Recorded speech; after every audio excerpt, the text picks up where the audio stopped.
Hello everyone and welcome back to the Horror Hut. Now, I know a lot of you use these videos to sleep, so before you drift off I thought it would be a fun idea if everyone can leave a comment to let me know where you are listening from in the world. Also like and subscribe if you are enjoying the episodes. Right, let's get comfy and relax and let's begin. It happened a few months ago, and I still can't believe it. I was driving through the desert, heading to a job out west. It was one of those stretches of highway where you can go hours without seeing another car or a building. Just miles of sand, scrubby bushes, and the occasional cactus. I'd been on the road all day, and the sun was starting to set, the light fading into the deep orange that paints everything in long shadows. It should have been peaceful, but I had this nagging worry my fuel gauge was getting close to empty. I'd passed a sign about 20 miles back that said there was a gas station up ahead, so I kept going, hoping I'd make it before running out. But, of course, the needle dipped lower, and the engine started sputtering before I saw anything.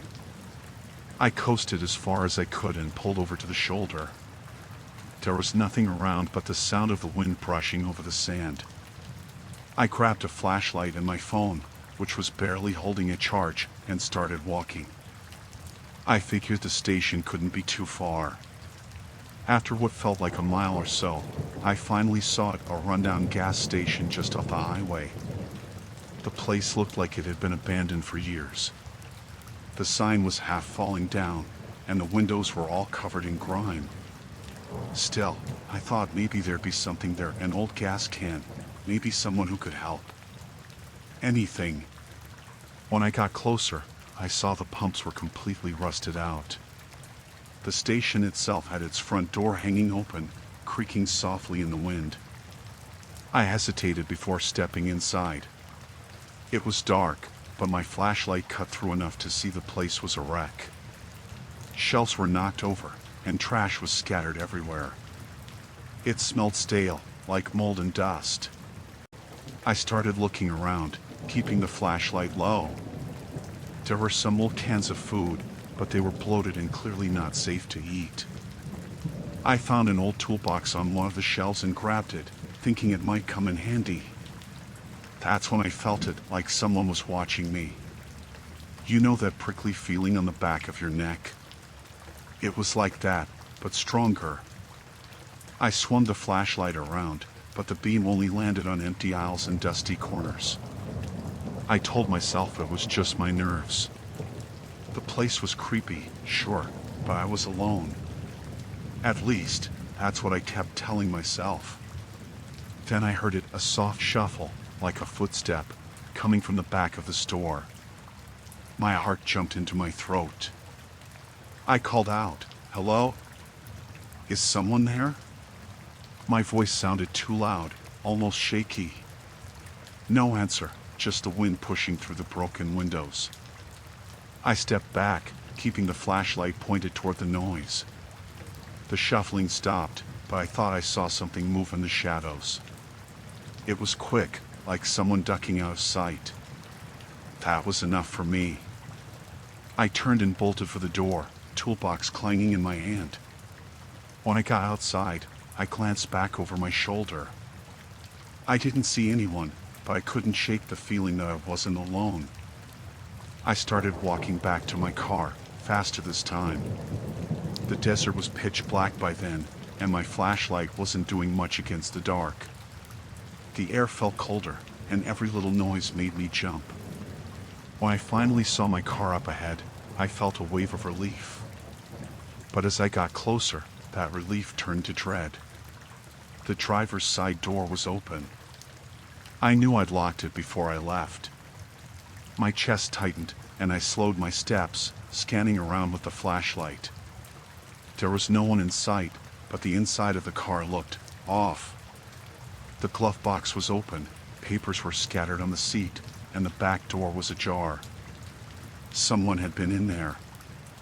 I reached the car and peeked inside, half expecting someone to jump out at me. But it was empty. I checked my phone. The battery was dead. Figures. I tried to start the car, but it wouldn't even turn over. Popping the hood, I saw like the wires had been cut. My heart sank. Someone had done this while I was at the station. That's when I heard it again, footsteps, this time on the gravel behind me. Slow, deliberate. I whipped around, flashlight trembling in my hand, and finally saw him. A man stood just at the edge of the light, half hidden in the dark. He was tall and thin, wearing a dirty jacket and jeans. His face was mostly shadowed, but I could see the glint of his eyes staring at me. He didn't say anything, just stood there, watching. My mouth went dry, and my hand shook so bad I almost dropped the flashlight. "What do you want?" I managed to say, my voice cracking. He didn't answer. Instead, he took a step closer, his boots crunching on the gravel. I backed up until I hit the car, my mind racing.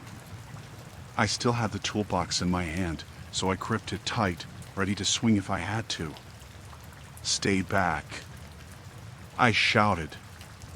My voice echoed into the empty night. The man stopped, tilting his head slightly, like he was sizing me up. Then he took another step. I didn't wait to see what he'd do next. I turned and ran, leaving the car and everything else behind. My legs burned as I sprinted down the highway, the flashlight bouncing wildly in my hand. I didn't look back. I didn't want to know if he was following. After what felt like forever, I saw headlights coming toward me. I waved my arms, yelling and stumbling into the middle of the road. The car slowed, and a woman rolled down her window, looking concerned. "Are you okay?" she asked. I could barely get the words out, telling her someone was back at my car. She told me to get in, and I didn't hesitate. We drove to the nearest town, about 20 miles away. I told the cops everything, but when they went back to check, my car was gone. The only thing they found was the toolbox I'd dropped and some footprints leading into the desert. They said it was probably some drifter or maybe a car thief, but I don't know. Something about that man felt wrong. Like he'd been waiting for someone to come along. I've thought about it a lot since then, and I'm just glad I got out of there. I don't know what would have happened if I'd stayed, and I don't want to know. All I can say is, if you ever find yourself out in the desert, low on gas, and thinking about walking to some old station for help, don't.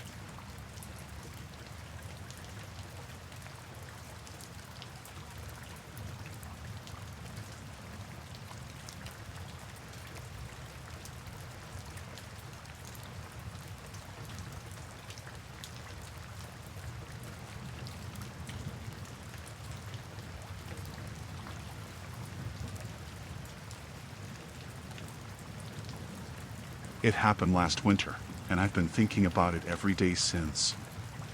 I had rented this small cabin deep in the woods for a few months to get away from everything. Work had been stressful, and I needed time alone to clear my head. The cabin was the kind of place where you go and not see another person for weeks, surrounded by nothing but snow-covered trees and silence. At first, it was perfect. The air was crisp, the nights were quiet, and I felt like I could finally breathe again. I had stocked up on enough food and firewood to last the winter, so I didn't need to leave for anything. But then, after a few weeks, I started noticing things weren't quite right. The first time it happened, I thought I'd just miscounted. I'd gone to get a can of soup from the pantry, and there were fewer cans than I remembered. I didn't think much of it at the time. Maybe I'd eaten more than I thought, or maybe I just overlooked something. But then it happened again. And again. Every few days, it seemed like more food was missing. Not a lot, just enough to notice. A loaf of bread here, a jar of peanut butter there. It was subtle, but it started to bother me. I knew I hadn't eaten that much, and there was no one else around. The doors and windows were always locked, and there were no signs of animals getting in. By the third week, I was sure something was going on. I decided to set a trap to see if I could figure it out. I took one of the cans from the pantry and balanced it on the edge of a shelf, right near the door. If someone or something was sneaking in, they'd knock it over. That night, I could barely sleep. I kept straining to hear any noises, but the cabin was silent except for the occasional creak of the wood as it settled in the cold. Finally, sometime around 3 a.m., I heard a faint sound, like someone moving around outside. My heart started pounding. I stayed completely still, listening. The noise stopped for a moment, then started again, closer this time. It wasn't just the wind or an animal. Someone was out there. I waited until the sound faded, then grabbed my flashlight and crept out of bed. I checked the pantry, and sure enough, the can I'd set up was on the floor. My stomach turned. Someone had been inside while I was asleep. The next morning, I went outside to look around. There was fresh snow on the ground, and I found footprints leading from the cabin to the shed out back. The shed was small, just big enough to store tools and firewood. I'd barely used it since I'd arrived. The footprints went straight to the door, which was slightly ajar. I stood there for a moment, staring at it, my breath clouding in the freezing air. I didn't want to go in, but I had to know. I grabbed a piece of firewood from the pile and pushed the door open with it. Inside, the shed was dark and smelled faintly of damp wood. My flashlight beam swept over the walls, and that's when I saw it, a sleeping bag, some empty food wrappers, and a small pile of clothes. Someone had been living there. I backed out slowly, my heart racing. I didn't know what to do. Part of me wanted to leave right then, but my car was parked a good distance away, and the snow was too deep to walk through without hours of effort. I decided to confront whoever it was and tell them to leave. That night, I locked all the doors and windows and sat by the fire with a knife in my lap. Around midnight, I heard the footsteps again, coming from the shed. They were heavier this time, slower, like whoever it was wasn't trying to be quiet. My hands were shaking as I stood up and went to the door. I waited until the footsteps got closer, then swung it open and shined the flashlight outside. There he was. A man, tall and thin, with a scruffy beard and a wild look in his eyes. He was holding a small axe, the kind you'd use to chop kindling. We stared at each other for what felt like forever. "You need to leave," I said, trying to keep my voice steady. He didn't say anything, just took a step closer. I raised the knife and repeated myself, louder this time. "Get out of here." Finally, he spoke. "I've got nowhere to go," he said, his voice low and gravelly. "Just need a place to stay." "Not here," I said. "You've been stealing my food. You've been breaking into my cabin. You can't stay here." He looked at me for a long moment, then turned and walked back toward the shed. I stayed up the rest of the night, listening for any sign that he might come back. By morning, I'd made up my mind to leave. I packed what I could carry and started the long trek to my car. When I reached the main road, I flagged down a passing truck and told the driver what had happened. He called the police, and they went back to the cabin later that day. The man was gone by the time they got there, but they found the shed just as I described it. I don't know who he was or where he came from, but I've never felt safe going anywhere remote since then. The thought of someone watching me, sneaking around while I slept, it still makes my skin crawl. I'm just glad I got out when I did.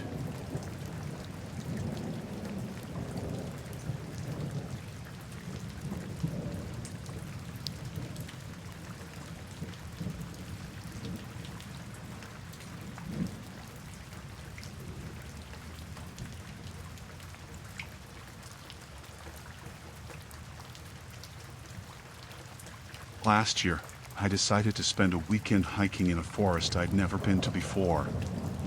It was one of those places people recommended because it wasn't too crowded and had some great views if you were willing to go deep into the trails. I planned for a long hike on the second day, packing enough food and water to last me most of the daylight hours. The trail started out fine. It was peaceful, and the weather was cool, perfect for hiking. The trees were tall and dense, and I didn't see another person the entire time. It was exactly what I'd wanted. After about an hour, I reached a fork in the trail. One path looked more worn, with clear signs pointing to the main route. The other was less obvious, marked with a faded sign that I could barely read. I chose the quieter path, thinking it might lead to something less explored. As I walked, I started noticing small markers tied to the trees. They were pieces of red cloth, knotted tightly around branches at about eye level. At first, I thought they were trail markers left by the Park Service, but they didn't look official. There were no arrows, no signs explaining what they were. Still, they were spaced out regularly, so I figured they might lead somewhere interesting. About an hour in, I realized I hadn't seen any of the usual signs of an official trail. No wooden posts, no distance markers, nothing. The red cloth markers were the only thing guiding me, and they were becoming harder to ignore. Something about them didn't feel right. They were too deliberate, too fresh, as if someone had put them there recently. I stopped to take a drink of water and considered turning back, but curiosity got the better of me. I walked another half hour before I heard it. A faint whisper, so soft I almost thought it was the wind. I froze, straining to hear. The sound came again, clearer this time. It wasn't words, just a low, breathy sound, like someone trying to get my attention. My heart started to race. I scanned the trees around me, but there was nothing. No movement, no figures, just the quiet rustle of leaves in the breeze. I told myself it was probably just the forest playing tricks on me. Sound carries weirdly in the woods, and I was already on edge. I kept walking, but now I was hyper-aware of every noise. My footsteps felt too loud, and every snap of a twig made me flinch. The red markers were still there, leading me deeper into the forest. Then I saw something that made my stomach drop. One of the markers wasn't tied to a tree like the others. It was hanging from a low branch, swinging slightly as if it had just been placed there. I stopped dead in my tracks. The whisper came again, louder this time, and unmistakably close. "Hey!" It wasn't a whisper anymore. It was a voice, soft but clear, coming from somewhere to my left. I turned slowly, scanning the dense trees. My hands were shaking, and I could barely hold onto my water bottle. "Who's there?" I called out, trying to sound braver than I felt. There was no answer, just the faint sound of leaves crunching. Someone was moving, circling me. I couldn't see them, but I could feel their presence. The forest suddenly felt too quiet, like it was holding its breath. I backed away, keeping my eyes on the direction of the sound, and nearly tripped over a root. That's when I noticed the markers had changed. The red cloth strips were no longer on the trees ahead of me. Instead, they were tied to the branches behind me, leading back the way I'd come. It was as if someone had moved them while I wasn't looking, trying to guide me somewhere else. I didn't care about being polite anymore. "Leave me alone," I shouted, my voice echoing through the trees. I waited, but there was no response. The whispering had stopped, but the forest still felt wrong. It wasn't just the markers or the voice. It was the feeling of being watched, like a pair of eyes was on me no matter which way I turned. I decided to head back, following the markers as quickly as I could. My pace was unsteady, more like a jog than a walk. I kept glancing over my shoulder, convinced I'd see someone standing there. The markers led me back to the fork in the trail, but when I reached it, I froze. The worn path I'd started on was gone. The trail was overgrown, as if no one had walked it in years. The red markers were still there, leading me down the other path, the one I hadn't taken. I didn't know what to do. My phone had no signal, and I hadn't brought a map. I was completely alone. That's when I heard the footsteps. They were heavy and deliberate, coming from somewhere behind me. I spun around, but there was no one there. The footsteps kept getting closer, and I realized they weren't trying to hide anymore. Whoever it was wanted me to know they were there. Panic took over. I ran, not caring where the markers led. My only thought was to get away. The footsteps followed, steady and relentless. I could hear branches snapping and leaves crunching, but I didn't dare look back. My legs burned, and my lungs felt like they were going to burst, but I couldn't stop. Finally, I saw something through the trees, a clearing. I burst out of the forest and onto a dirt road, collapsing to my knees. The footsteps stopped. I looked back, and there was nothing but trees. Whoever had been following me was gone. I didn't wait to see if they'd come back. I followed the road until I found a ranger station. The ranger looked at me like I was crazy when I told him what had happened, but he agreed to check the area. I waited there until he came back, but he didn't find anything. No markers, no signs of another person, nothing. I don't know who or what was out there, but I haven't gone hiking since. The thought of those red markers, leading me deeper into the forest, still haunts me. I don't think I'll ever feel safe in the woods again.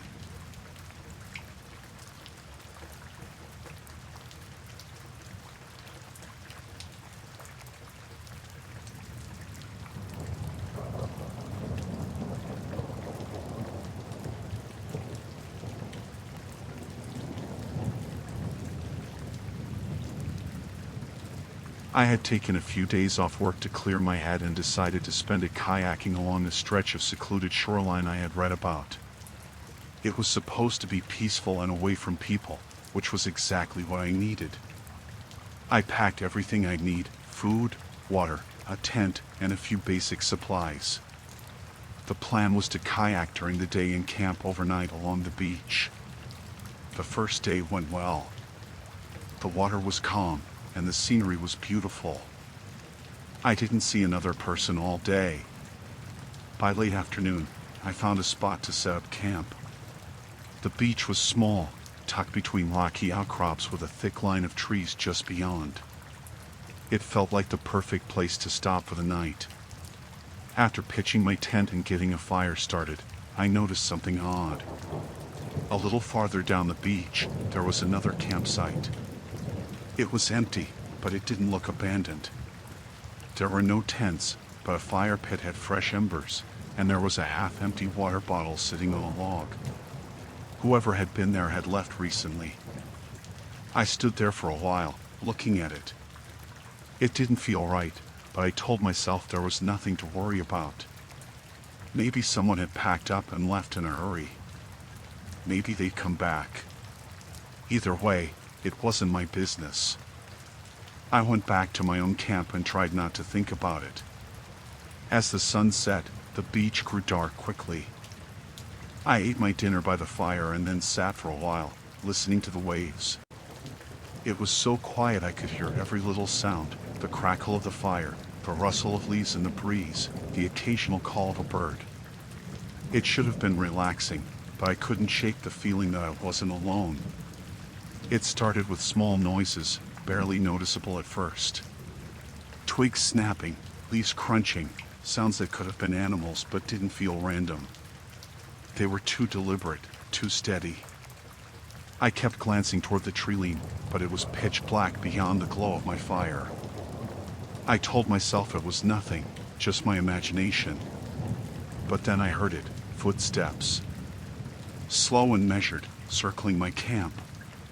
My heart started pounding. I grabbed my flashlight and pointed it toward the sound, but I couldn't see anything. The light barely reached the trees, and the shadows seemed to swallow it. Hello? I called out, my voice shaking. The footsteps stopped. The silence was worse. I stood there, gripping the flashlight, waiting for something to happen. My fire crackled behind me, and the waves lapped at the shore, but everything else was still. After what felt like forever, I heard the footsteps again, moving away this time, back into the trees. I didn't know whether to feel relieved or more afraid. Whoever it was, they hadn't come closer. Maybe they were just passing by, curious about my camp. Maybe they hadn't meant any harm. I tried to convince myself of that as I sat by the fire, clutching a small knife I'd brought with me. I didn't sleep. Every little noise made me jump, and I kept my flashlight within reach. The footsteps didn't come back, but the sense of unease stayed with me. When the first light of dawn broke, I packed up my camp as quickly as I could. I wanted to be back on the water and away from the beach. As I loaded my kayak, I glanced down the shoreline. The other campsite was still there, untouched. Whoever had been there hadn't come back.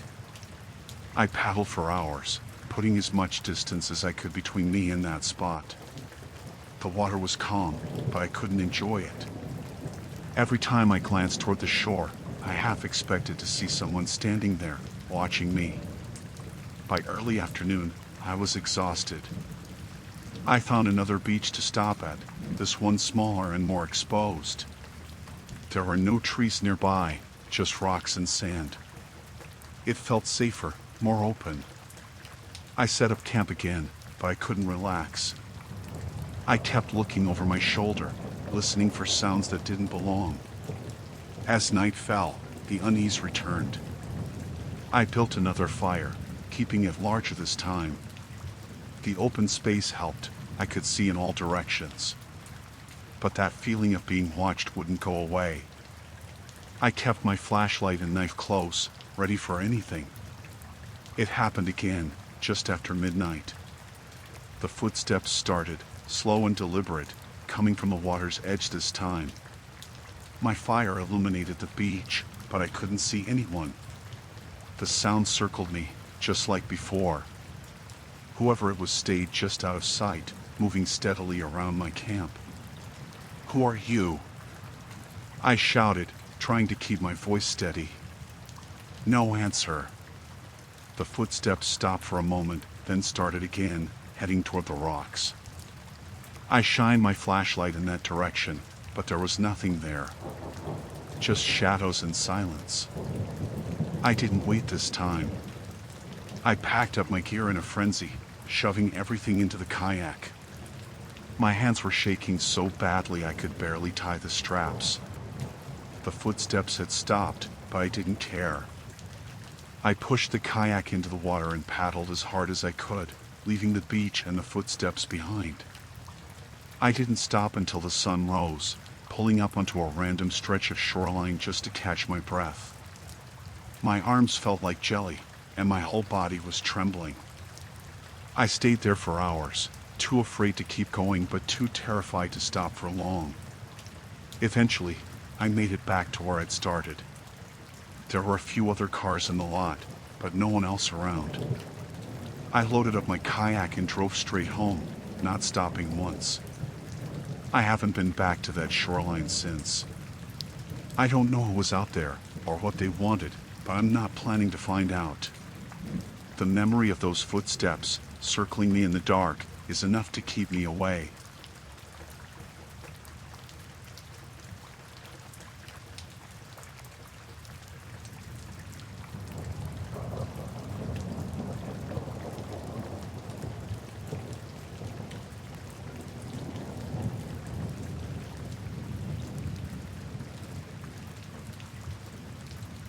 It was a freezing morning when I decided to head out to the old quarry.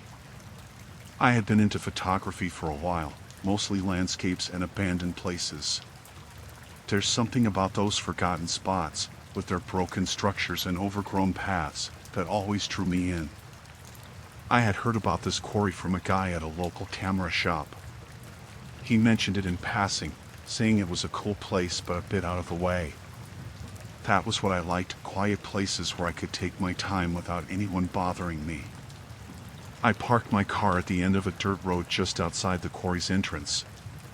It wasn't an official spot, just a clearing where I figured no one would care if I left my car for a couple of hours. The snow from the previous night crunched under my boots as I grabbed my backpack and camera gear. The air felt heavy, like the kind of stillness you get just before a storm.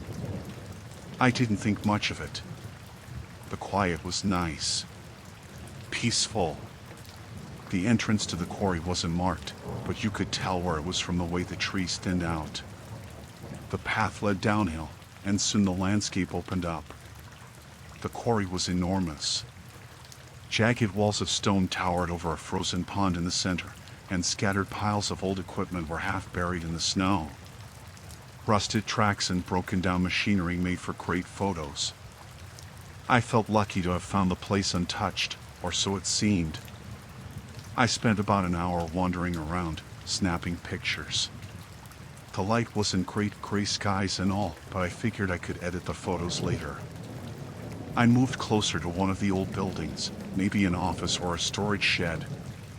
The door was slightly ajar, and the snow around it was fresh, no footprints except mine. Inside, there wasn't much left, some broken furniture, a few scattered tools, and graffiti covering the walls. It didn't look like anyone had been there in years. As I stepped out of the shed, I noticed something I hadn't seen before, a truck parked on the far side of the quarry, near the tree line. It was an old, beat-up pickup, the kind you see around farms or construction sites. It hadn't been there when I arrived. My first thought was that maybe it belonged to someone hunting in the woods nearby. But the longer I looked at it, the more uneasy I felt. The truck's windows were dark, and there was no movement, no sign of anyone getting out. I decided to keep to myself and stick to the other side of the quarry. Whoever it was, they had as much right to be there as I did, and I didn't want to make it weird. I moved further along the frozen pond, taking a few more shots of the rock walls and machinery. But I couldn't shake the feeling that I was being watched. I glanced back toward the truck a few times, but it stayed still, like some kind of animal lying in wait. Then I heard voices. They were faint at first, carried by the wind, but they were getting closer. Two men came into view, walking toward me from the direction of the truck. They were bundled up in heavy coats and boots, and one of them was holding something in his hand. It looked like a crowbar. My chest tightened. They weren't smiling, and their body language was stiff, deliberate. "Hey," one of them called out. His voice was sharp, like he was already mad about something. "What are you doing here?" I tried to keep calm as they approached. "Just taking pictures," I said, holding up my camera to show them. I didn't think anyone would mind. "This is private property," the second man said. His tone was low and cold. He was the bigger of the two, with a thick beard and hard eyes that made it clear he wasn't just bluffing. "You're trespassing." "I didn't see any signs," I said, trying to keep my voice steady. "If I had known." "You know now," the first man cut in, stepping closer. His grip on the crowbar tightened, and I could see his jaw clenching. "Who sent you?" That question caught me off guard. "No one sent me," I said quickly. "I just heard about this place from a friend. I thought it'd be a good spot for photos. That's all." The two men exchanged a look, and something about it made my stomach churn. It wasn't just irritation or frustration. It was suspicion. Paranoia. Like they thought I knew something I wasn't supposed to. "You expect us to believe that?" the bigger man said. He took another step toward me, his boots crunching in the snow. "Out here, in the middle of nowhere, you just happened to show up with a camera?" "That's exactly what happened," I said, trying to keep my voice calm but firm. "Look, I'll leave right now if that's what you want." I didn't mean to cause any trouble. "You've already caused trouble," the first man said. His eyes darted to my backpack. What else you got in there? Just camera gear, I said, backing up a step. That's it. Show us, the bigger man said. It wasn't a request. I hesitated, which was a mistake. The smaller man raised the crowbar slightly, like he was ready to swing it if I didn't cooperate.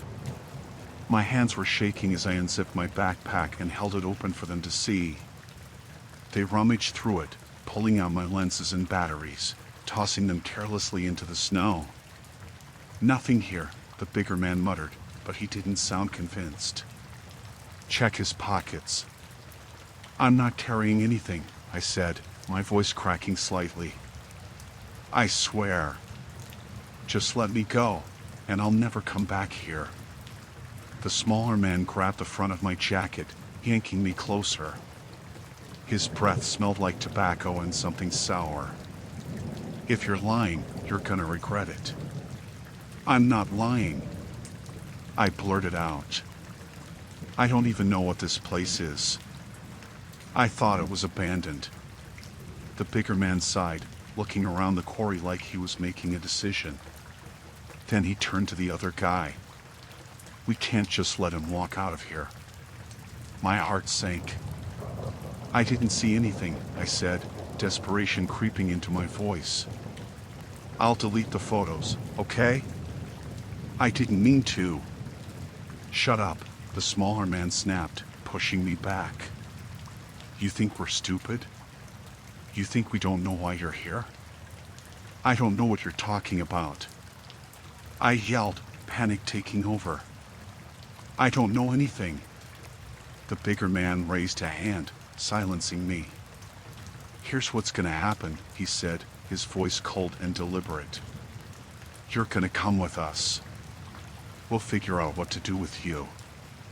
I took a step back, but they moved in closer, cutting off any chance of escape. My mind was racing, trying to think of a way out. The truck was too far, and even if I made it, I'd never get it started before they caught up. My car was even further. I was trapped. And then I saw it, the old shed I had been in earlier. The door was still slightly open. If I could just get inside, maybe I could lock them out, or at least buy myself some time. I didn't think.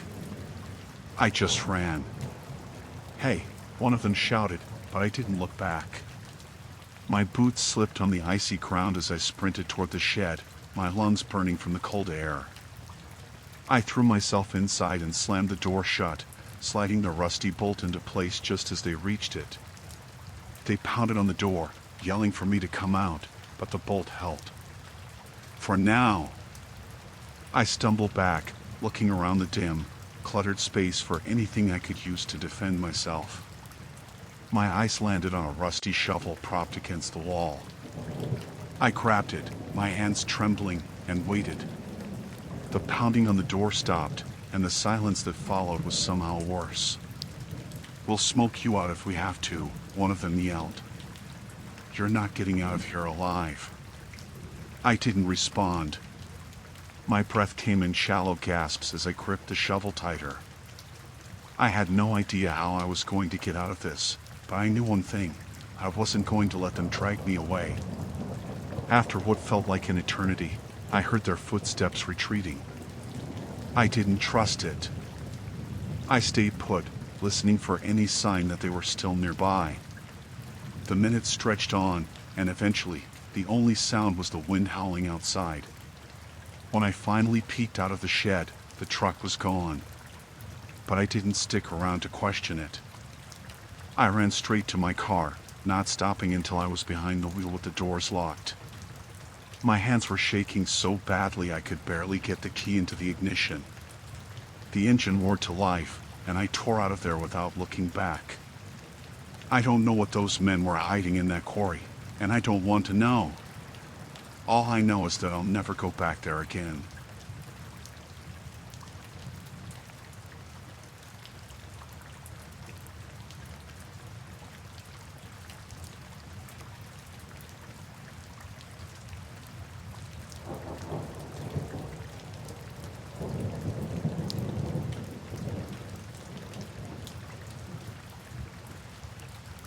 I was staying at my friend Hannah's farm for the summer, helping out while she and her husband were traveling.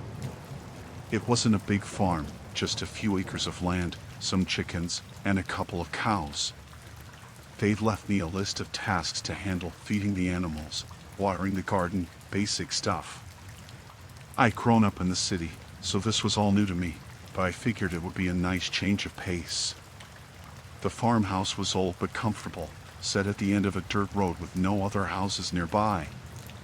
It was peaceful out there. Quiet.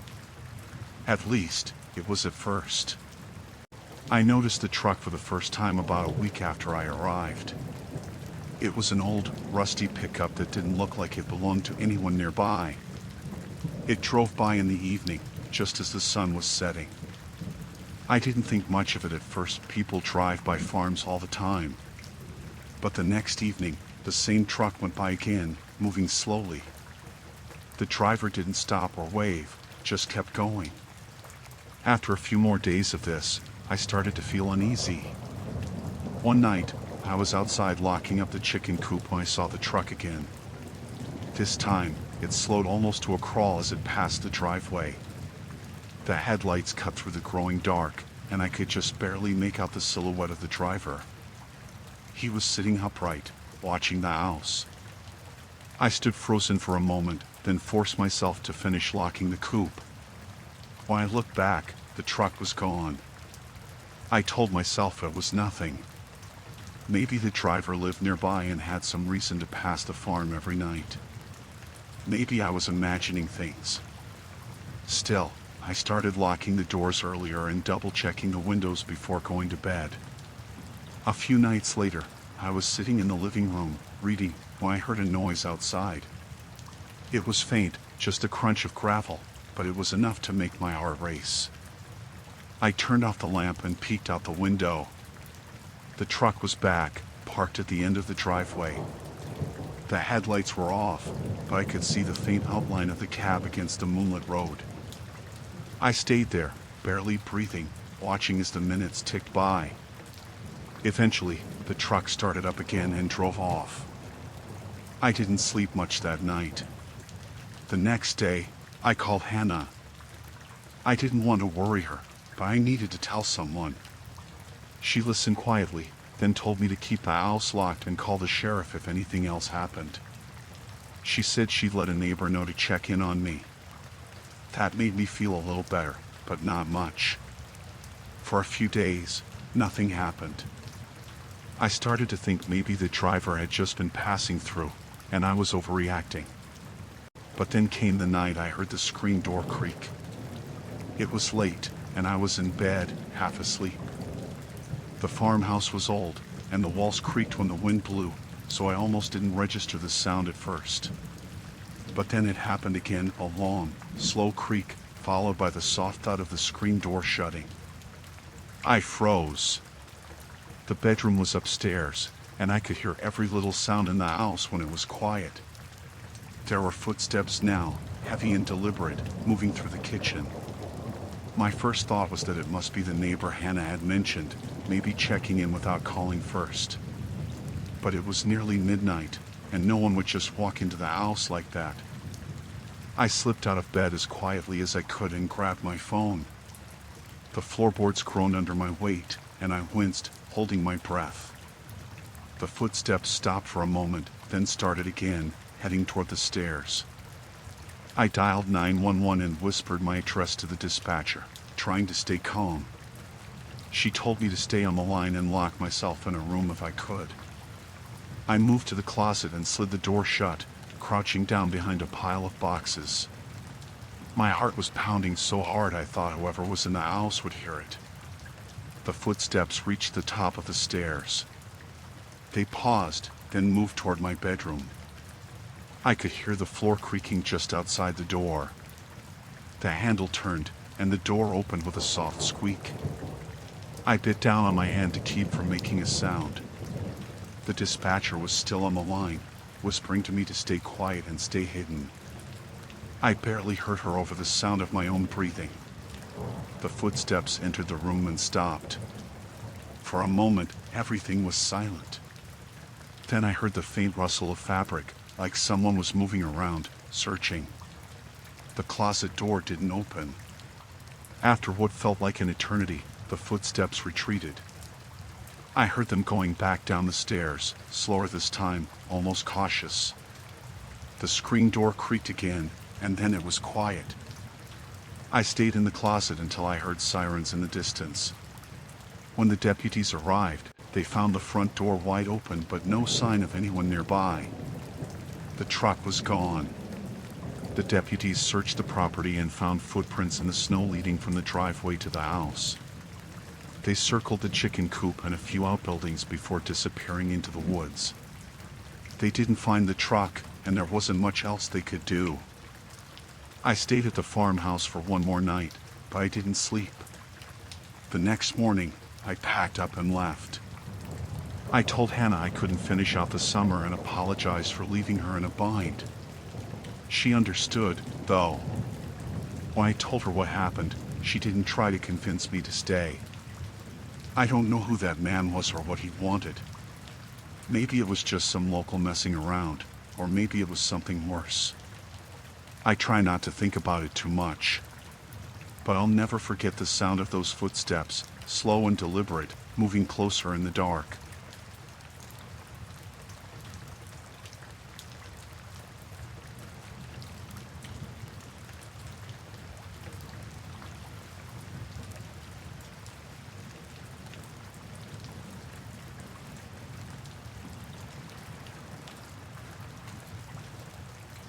I was assigned to the fire lookout tower near the edge of the wilderness for the winter season.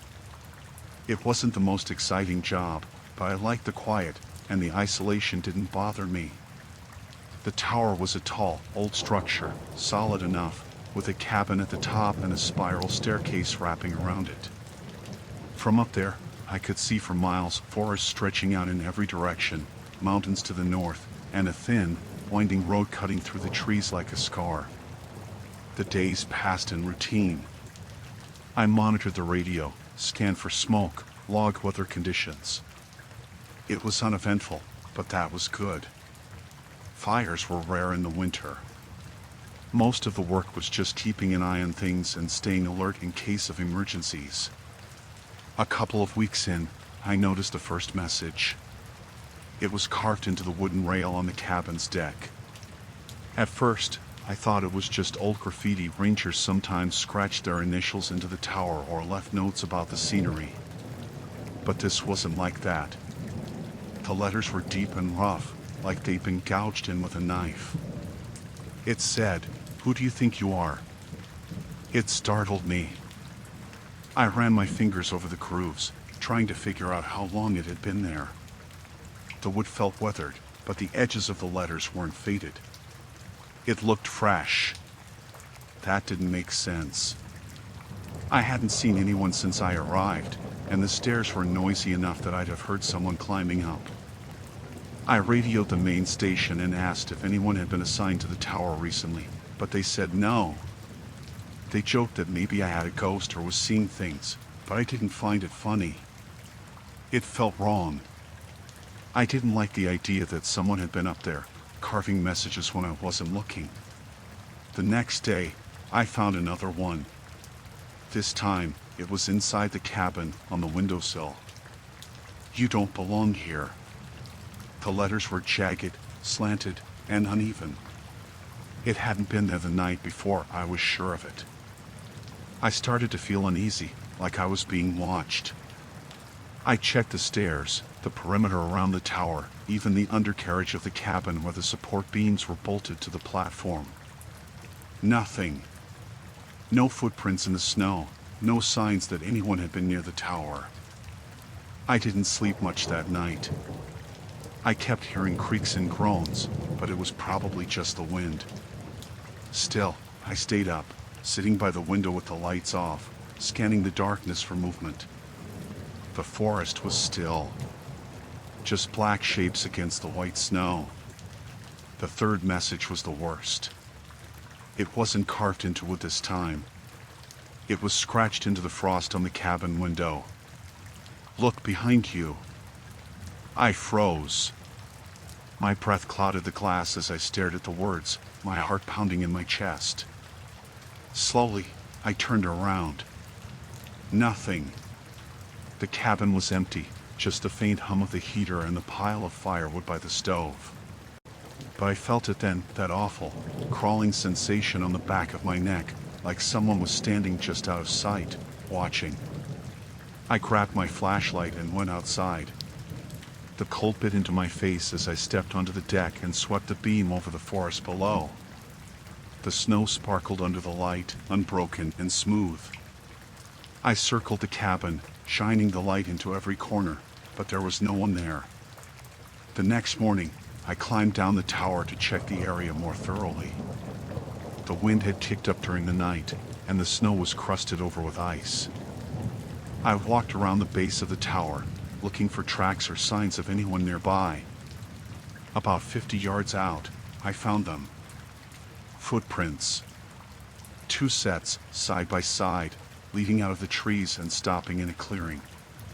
They didn't go any farther, just stopped dead in the middle of the snow, like whoever made them had disappeared. I followed the tracks back toward the forest, my stomach twisting.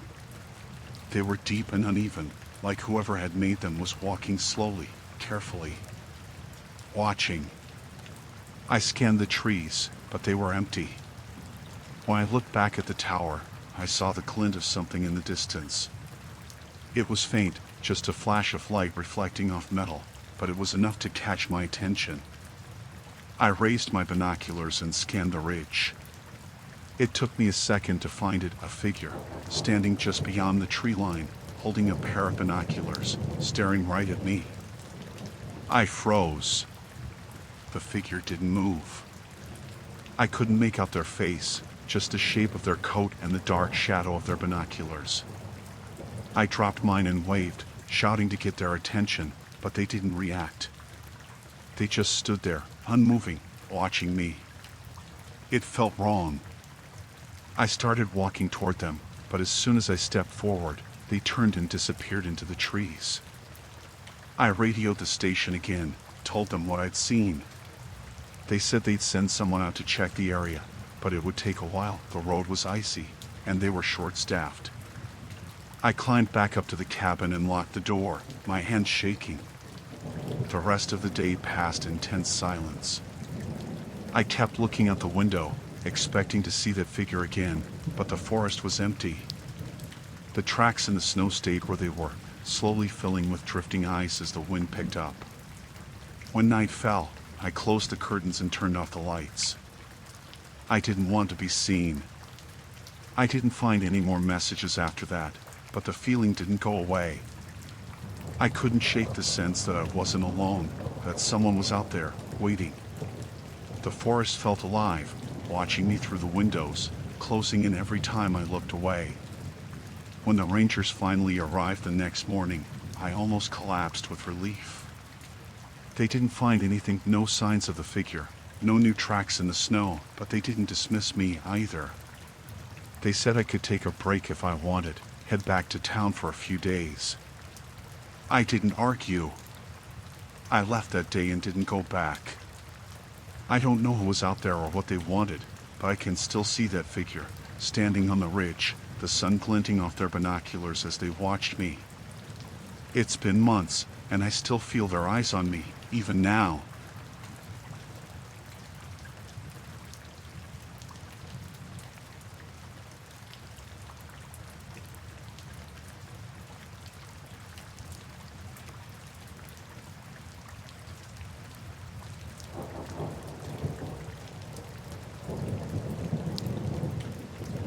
I went out to the lake for a solo camping trip in late autumn, just before the first snow. It was cold, but I liked that. No bugs, no crowds, just me and the quiet.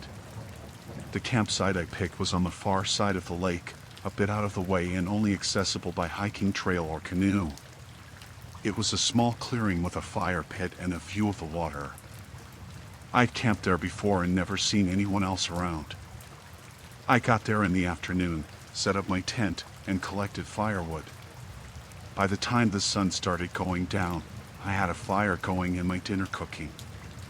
The lake was still, reflecting the trees and the darkening sky like a mirror. The air was crisp, and everything felt peaceful.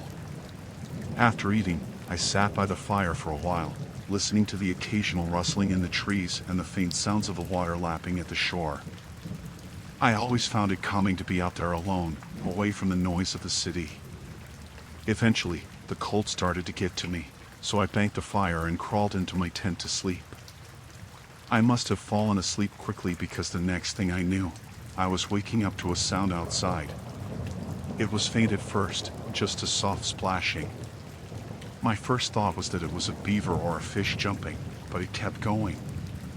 It was steady, rhythmic, like someone paddling. I unzipped the tent a little and looked out.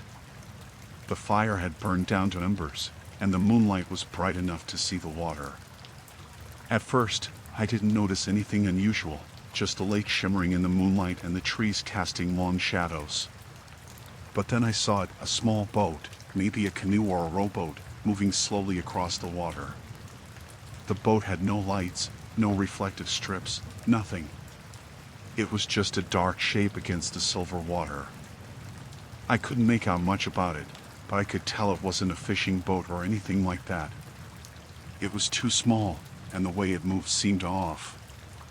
There was no sound of an engine, just the soft dip of a paddle cutting through the water. I watched for a while, trying to figure out who it could be. There weren't any other campsites on this side of the lake, and the nearest parking lot was miles away. The boat wasn't heading toward the shore either. It was just drifting, slow and aimless, but it was getting closer to my side of the lake. The hairs on the back of my neck started to rise. It didn't make sense for anyone to be out there at that hour, especially without any lights. I tried to tell myself it was nothing, maybe someone out for a late night paddle, or just a trick of the light making the boat look closer than it was. But something about it felt wrong. I stayed quiet, hoping they would pass by, but the boat kept getting closer. I could see the outline of the person inside now, hunched over, paddling slowly. They didn't have a headlamp, and I couldn't see their face, just the dark shape of their body. They weren't making any noise other than the splash of the paddle. No coughing, no rustling, nothing. The boat stopped about 50 yards from the shore, just far enough that I couldn't make out any details. The person sat there, motionless, facing my campsite. It was like they were watching.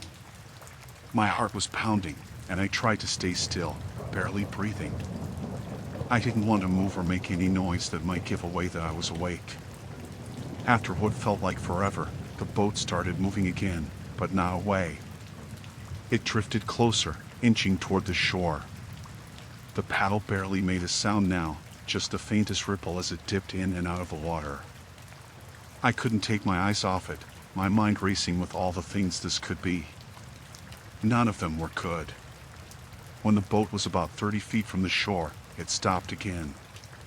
The person inside shifted slightly, leaning forward. I could see the outline of their head now, angled as if they were looking directly at my tent. My chest felt tight, and I forced myself to stay calm. I thought about grabbing my flashlight, but I was scared that shining a light would provoke them or confirm to them that I was inside the tent. Minutes passed. The person in the boat didn't move. The only sound was the occasional creak of the wood as the boat bobbed gently on the water. My muscles were tense, every part of me on high alert. I thought about my options. I could grab my car keys and run, but the trail was long and uneven, and I had to pass close to the shore to get to it. I could try shouting to scare them off, but what if they didn't leave? What if that made it worse? Then, without warning, the person in the boat stood up. The boat rocked slightly, but they steadied themselves. My breath caught in my throat. They reached down, picked something up, a long, thin object, maybe a pole or an oar, and held it for a moment. Then, they threw it into the water with a splash. I flinched at the sound, my pulse racing. The person sat back down, picked up the paddle, and began to move again.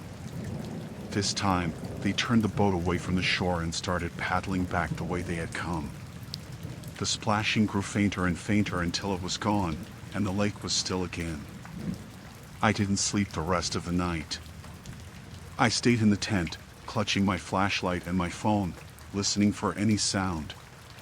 The fire had gone out completely, and the cold seeped through the thin walls of the tent, but I didn't dare go outside to relight it. When the first light of dawn broke, I packed up as quickly as I could. The lake looked calm and empty in the daylight, as if nothing had happened. But when I went to the shore to load my gear into my canoe, I noticed something in the water, a long, thin branch floating near the edge. It was stripped of bark and sharpened at one end, like a crude spear. I didn't stay to investigate. I paddled back across the lake as fast as I could, my eyes constantly scanning the water and the shoreline. When I reached the trailhead and loaded my canoe onto my car, I felt like I could finally breathe again. I didn't look back as I drove away. I don't think I ever will.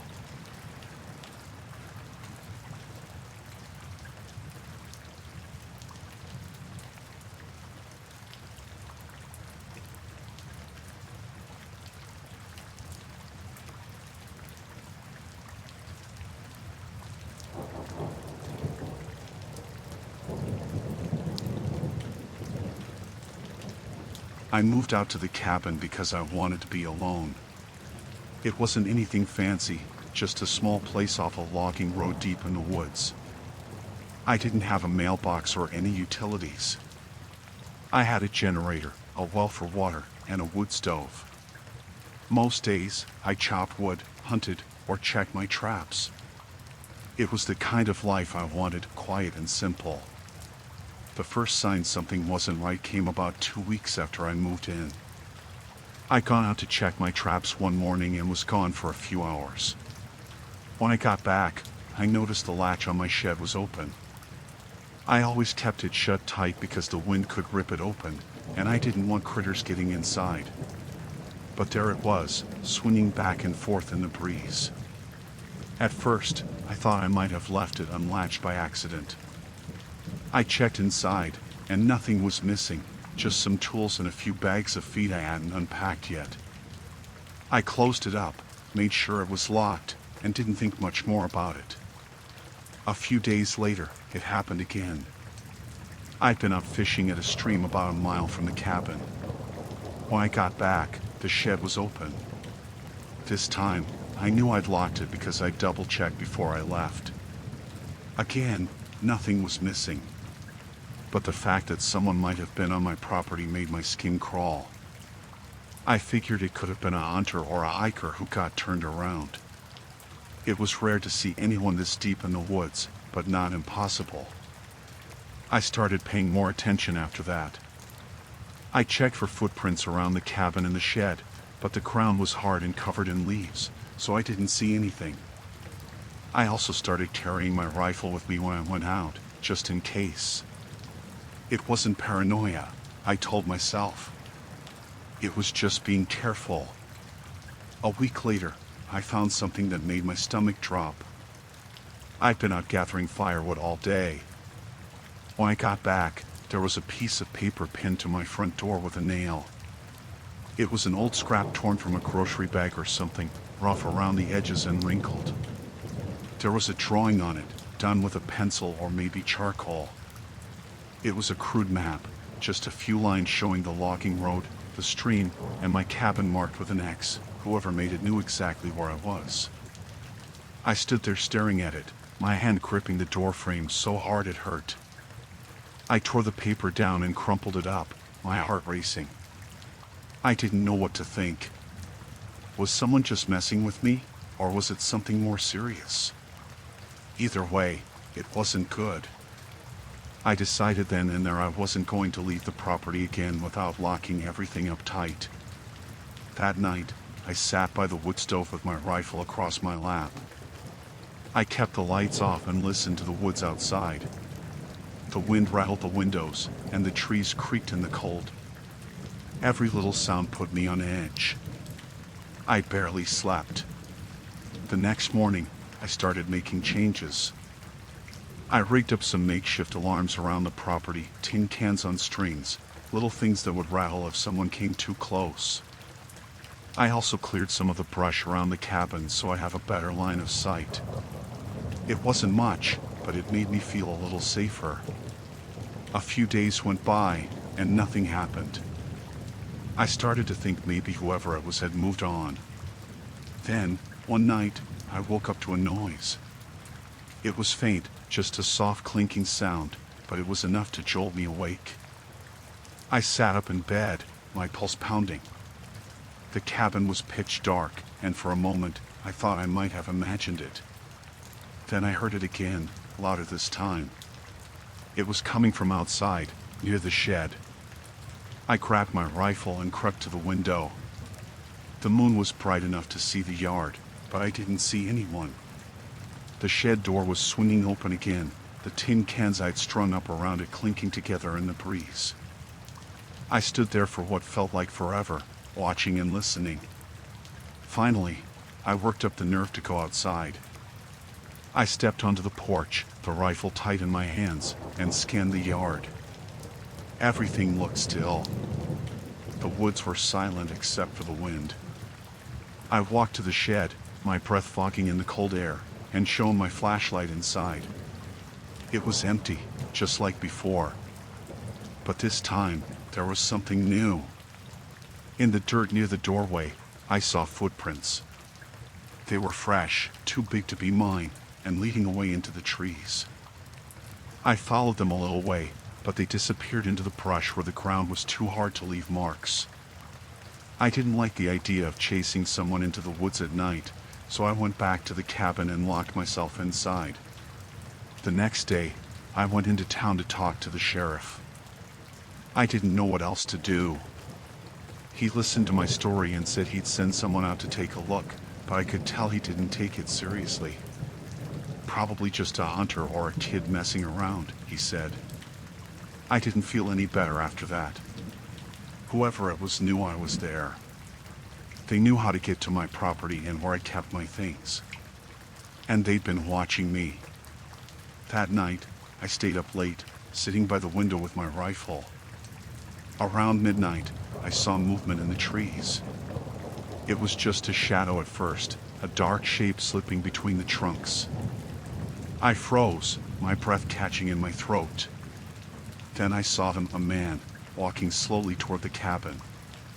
He wasn't carrying a flashlight, just moving quietly through the woods like he'd done it 100 times before. He stopped about 20 yards from the cabin and stood there, staring. I couldn't see his face, but I could feel his eyes on me. I raised the rifle and aimed at him through the window. My hands were shaking, but I kept him in my sights. He didn't move. For a long moment, we just stared at each other, the glass between us the only thing keeping me from pulling the trigger. Then he turned and walked away, disappearing into the trees without a sound. I didn't sleep at all that night. At dawn, I packed up what I could and left. I didn't want to find out what he was planning. Maybe it was nothing, but I wasn't going to stick around to find out. I haven't been back to the cabin since.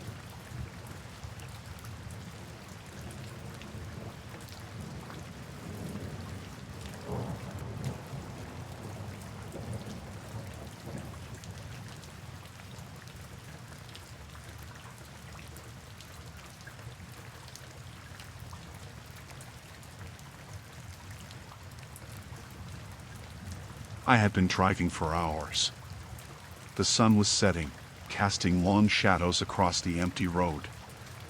I wasn't on a highway or even a main road, really. It was one of those desolate country routes, surrounded by trees and nothing else for miles. I had taken this route before, but something about the quietness of the road, the fading daylight, felt different that day. It was like everything was just too still, too empty. The car had been running fine, just the usual hum of the engine. But about 10 miles into the stretch, the car started sputtering. At first, I thought it was just the fuel running low, but when I checked, the gauge was still showing over half a tank. I gave it another mile, hoping it was just a glitch, but the car sputtered again, this time worse than before, and I knew it wasn't going to make it much further. I pulled over to the side of the road, trying to stay calm, but the place was so isolated, it made me feel uneasy. I hadn't seen a single car pass since I left the small town I had been staying in. The air was thick with silence. No birds, no wind. Just stillness. I tried to start the car again, but it didn't even make a sound. Great, I thought. Now what? My phone had no service out here. Of course, it didn't. I didn't want to panic, but the longer I sat in that car, the more the unease grew. I looked in the rearview mirror and saw headlights approaching in the distance. Relief washed over me for a moment. Someone else was out here. Maybe they could help. I pulled the keys from the ignition and opened the car door, stepping out onto the road. The truck slowed down as it neared me, coming to a stop a few feet behind my car. I could see the driver inside, a silhouette behind the headlights. The truck had a dull, gray color, a bit weathered, but nothing out of the ordinary. I waved, trying to keep my tone friendly, despite the knot forming in my stomach. "Hey, my car broke down. Do you have a phone I can borrow, or maybe some jumper cables?" I asked, stepping toward the truck. The driver didn't respond right away. He just stared at me through the windshield. I couldn't make out his face, but there was something about his stillness that made me feel uneasy. His truck was large, a beat-up model, and I could hear the engine idling. The longer he just sat there, the more my stomach twisted. "Hello?" I said again, my voice rising slightly, still trying to keep it calm. Finally, he slowly rolled down the window. His face appeared in the dim light. A middle-aged man with a weathered, grizzled look, his eyes hidden under the brim of a cap. He didn't smile. He didn't speak. He just looked at me for a moment, then, without saying a word, he put the truck in gear and started driving slowly around my car. I froze, watching as he maneuvered his truck around the back of my car, the headlights blinding me for a moment as they passed. I stood still, not sure what to do. I wanted to move, but something told me not to. The truck didn't stop. Instead, it made a slow, deliberate loop around the vehicle, coming to a stop again right in front of me. The man didn't look at me again. He just stared straight ahead, his face half shadowed in the dim light. My heart began to pound in my chest. What was he doing? Why was he circling my car like that? It didn't make any sense. I tried to stay calm, but my mind was racing. I should have just gotten back in the car, locked the door, and driven away, but I didn't. I felt paralyzed, like my feet were glued to the ground. Then, he did something even stranger. The truck sat there, motionless for a long moment, and I felt my own breath catch in my throat. I was about to call out again, but before I could, the man suddenly shifted the truck into reverse and started to back up slowly, straight toward me. I took a step back, my heart leaping in my chest, but the truck didn't stop. It kept coming closer. I turned to look behind me, realizing that if I didn't move, I'd be backed right into my own car. My instincts kicked in, and I bolted to the side of the road, out of the truck's path. I looked back, feeling the sharp bite of the cold wind as I ran, and saw the truck come to a slow stop just where I had been standing. I couldn't breathe. Every part of me was telling me to get back into my car and drive away. But the truck didn't move. It just stayed there, and the man in the driver's seat didn't even make a move. He was just sitting there, his face still hidden under that hat, staring straight ahead. I stood off to the side, hands trembling, trying to figure out what I should do. I thought about making a run for it, but that seemed foolish. I didn't know if he had a weapon. I didn't know if he was alone. My phone, of course, had no service. I was completely alone out here, with this stranger circling my car, giving me the feeling that something was wrong. After what felt like forever, the man slowly rolled down his window again. "You need help?" he asked, his voice low and rough. I could barely speak. I nodded, my mouth dry, but I wasn't sure if I wanted help from him anymore. "I can give you a ride to town," he said, the words slow and deliberate, like he was giving me an offer I shouldn't refuse. I didn't trust him. I could feel the hairs on the back of my neck stand up. There was something about the way he was speaking, the lack of any real emotion behind his words, that sent a chill through me. This wasn't right. I didn't know why, but every single warning bell in my head was screaming to get out of there, fast. "No, thank you," I said, my voice shaking, but I tried to keep it steady. "I'll be fine." The truck didn't move. He just kept staring at me through the window, his face still mostly hidden. "Are you sure?" he asked again, his voice now a little colder, more insistent. I backed away, not wanting to turn my back on him, but I didn't want to run either.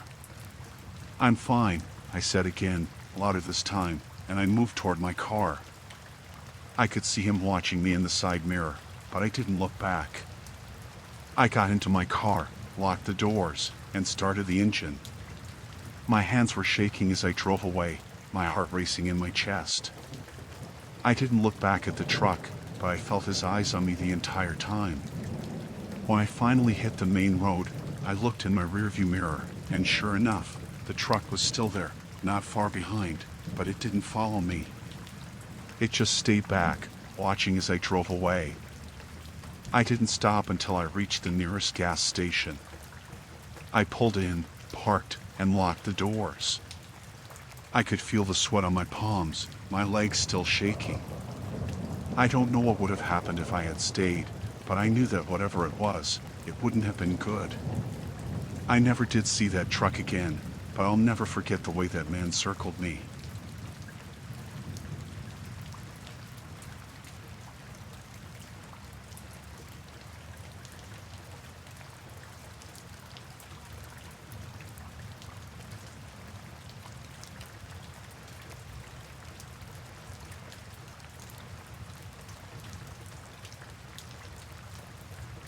I never thought my hobby would put me in a situation like that. Wildlife photography had always been a way for me to disconnect, something I could lose myself in. There's something peaceful about just observing animals in their natural habitat, no interruptions, no noise. I would spend hours in the woods, hiking, waiting, just trying to catch a glimpse of something beautiful through the lens. Most of the time, I come back empty-handed, but every now and then, I get the shot I was hoping for. That was enough for me. This all started in the fall, just before the weather started to change. The leaves were turning color, and the air had that crisp bite to it. I'd been out in the woods for a couple of hours, deep into the forest, hoping to capture some shots of deer. There were rumors in town about a large buck being seen near the creek, and I figured if I just waited long enough, I'd get a photo of it. It was supposed to be a quiet afternoon. I had my camera, a tripod, and a couple of lenses, all set up near the creek where I thought the buck might show up. I had no plans of going far. The creek was about a mile into the forest, a well-known spot for wildlife. Everything was peaceful. The only sounds were the rustling of the wind through the trees and the occasional chirp of a bird. I was scanning the area through my lens, hoping to catch a glimpse of the animal. And then I heard something. A sound that didn't belong. It wasn't the usual forest noise. It was too heavy, too deliberate. The sound of something or someone walking, crunching through the underbrush in a way that wasn't quite right. I lowered the camera, listening carefully. At first, I thought it was just another hiker, maybe a hunter or someone out for a walk, but the noise was too methodical. They weren't trying to be discreet, like a hiker would. I could hear the heavy steps getting closer, and it made my heart start to race. I crouched down behind some trees, trying to stay out of sight, praying it wasn't someone coming to ruin my spot. I waited, hoping whoever it was would just move on. But then I saw him. At first, it was just a shadow, but then he stepped into the clearing, a man in camouflage gear, carrying a large rifle slung over his shoulder. I froze. I thought about getting up and leaving, but I knew it was too late for that. He had already seen me. I had no idea who he was, but I knew that he didn't belong there. He wasn't hiking, and he definitely wasn't here for the same reason I was. He moved with the confidence of someone who knew the woods well, too well. He wasn't just out for a walk, he was hunting. That much was obvious. But as I watched him, something else caught my attention. Behind him, another man appeared. He wasn't as close, but he was coming, moving through the trees. The two of them were on a mission. I couldn't stay there any longer. I needed to get out of sight. I grabbed my camera and tripod as quietly as I could and started moving. I kept low, making sure not to break any branches, trying to make as little noise as possible. But my heart was pounding in my chest. I didn't know if they had seen me, but I had no way of knowing if they were hunting for something or someone. I was hoping I could just disappear into the forest and get back to my car, but I wasn't taking any chances. I needed to leave, fast. I hadn't made it more than a few yards when I heard the crack of a branch snapping behind me. They'd spotted me. My breath caught in my throat, and my legs almost gave out. I wanted to turn around and run, but I didn't know how far they were, how much time I had before they closed in.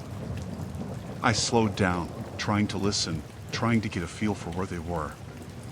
But I couldn't hear anything. It was all so quiet, and then I heard something else. A voice, low and harsh, just a few yards away. "Did you see him?" I froze. My heart seemed to stop beating for a moment. My body went cold. I could barely breathe, trying to stay as still as possible. I hadn't been quiet enough. "You think he saw us?" The second voice was more distant, but still, it was close enough that I could hear it clearly. The first man didn't answer right away, and I held my breath, hoping they would just move on. But instead, I heard the unmistakable sound of footsteps coming closer. "He was here," the first man said. "I'm not letting him get away." The panic hit me like a freight train. I started moving again, faster this time, desperate to get out of sight. I didn't care where I went. I just needed to get away from them. They were hunters, and they didn't know me. But they knew I was there, and if they thought I was a witness, if they thought I'd seen something I shouldn't have, I was in real trouble. I started running. Not far, not fast, but fast enough to put some distance between us. I was barely keeping it together, my thoughts scattered, but I knew one thing. I needed to get back to my car. The woods seemed endless, the trees closed in, the ground uneven and unforgiving. I tripped a few times, the camera swinging on my neck as I ran, but I didn't stop. I couldn't. I didn't know how much time had passed, but I was starting to feel dizzy. My chest burned, and I felt my legs begin to give out. I couldn't keep this up for long. But then I saw it, a small clearing, just up ahead. And at the edge of the clearing, the flickering light of my car. I was so close, but I couldn't make it. The sound of footsteps, heavy, quick, was close behind me now. They were getting closer. I could hear the men yelling to each other, their voices growing louder. "Get him," one of them shouted. I turned and made a desperate dash for the clearing. My breath came in ragged gasps, and the trees whipped by me as I ran. I could hear the sound of them chasing me. One of them was right on my heels. I didn't dare look back. I kept my eyes fixed on the car, praying I would make it. I was almost there when I heard a sharp crack, like a branch snapping. Then another noise, a sound I couldn't place, but it didn't matter. I was almost at the clearing. I could see the open space where the car was parked. I could feel my heartbeat in my throat. I burst through the last of the brush, stumbling out into the open. My car was right in front of me, and I could see it clearly now. My keys were in my pocket, and my hands were shaking so badly I could barely get them out. I fumbled with the door handle, hearing the footsteps close in, but just as my hand landed on the door, I managed to yank it open and get inside. I slammed the door shut, locking it as fast as I could, and cranked the engine. My hands were shaking so badly I could barely hold the wheel. I didn't look back. I just drove. Fast. I don't know how long I drove, but I didn't stop until I was safely out of the woods, back on the main road. My heart was still pounding in my chest, my hands still shaking, but I was alive. I made it out. But I haven't been back into those woods since. And I don't think I ever will.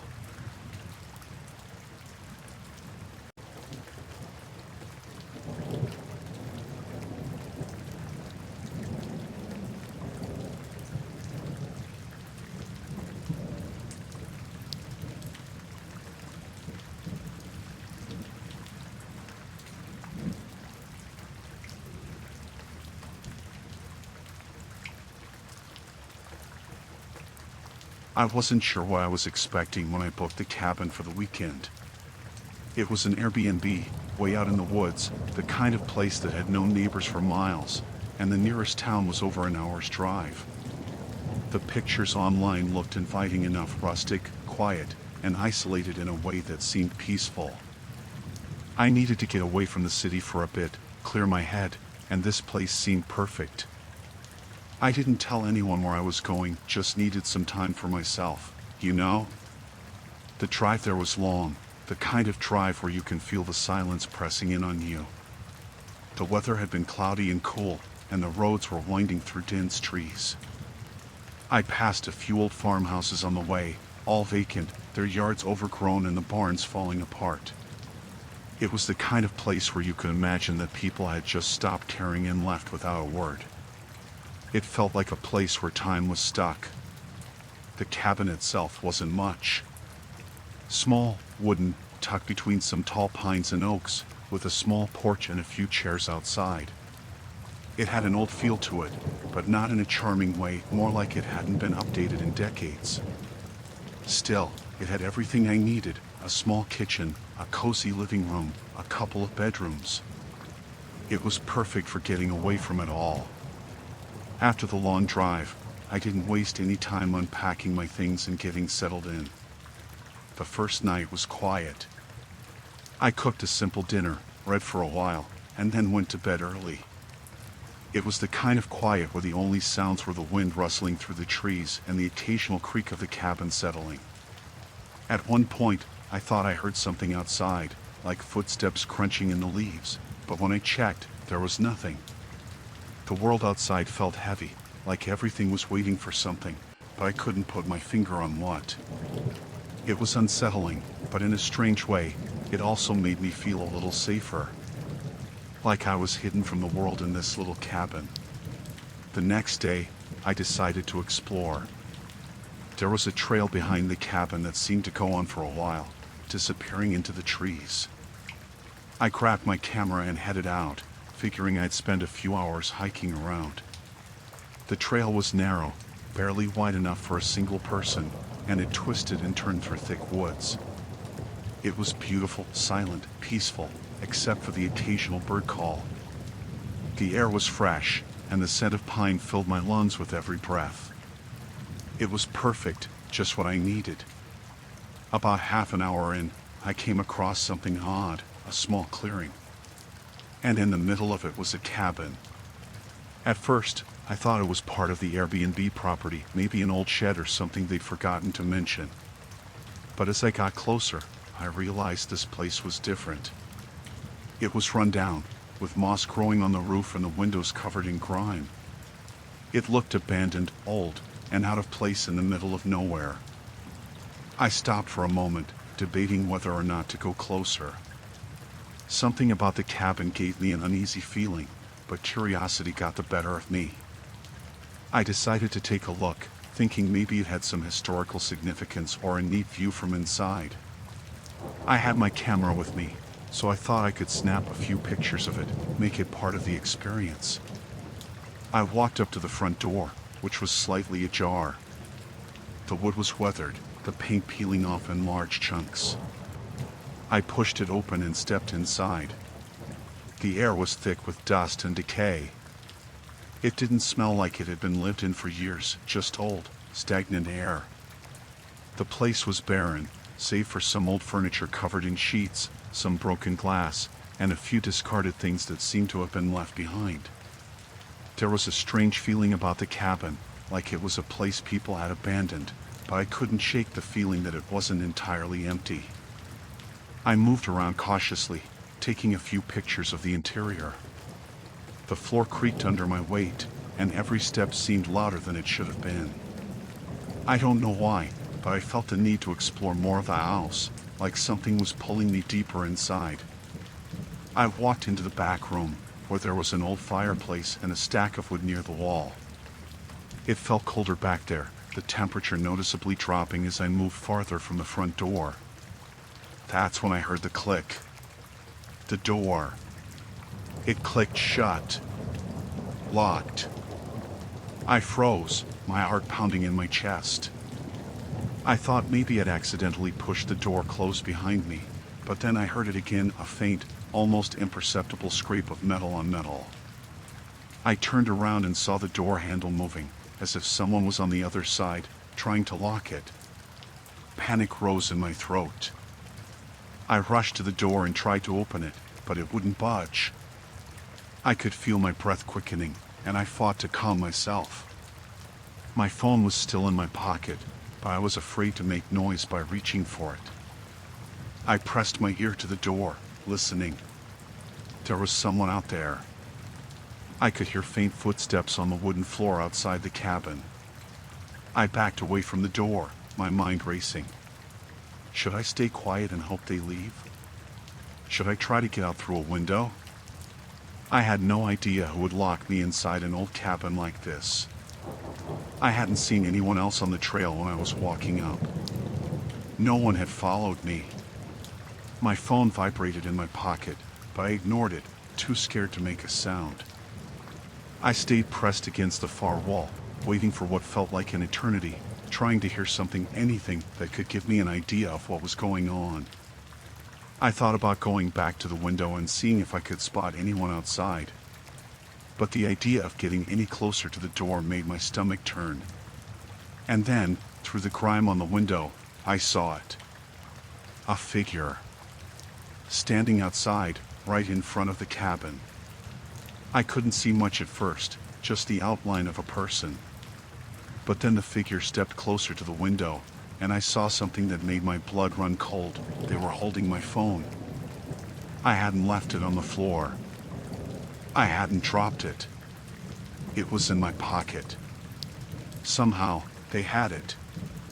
I don't know how long I stood there, watching this person, frozen in place.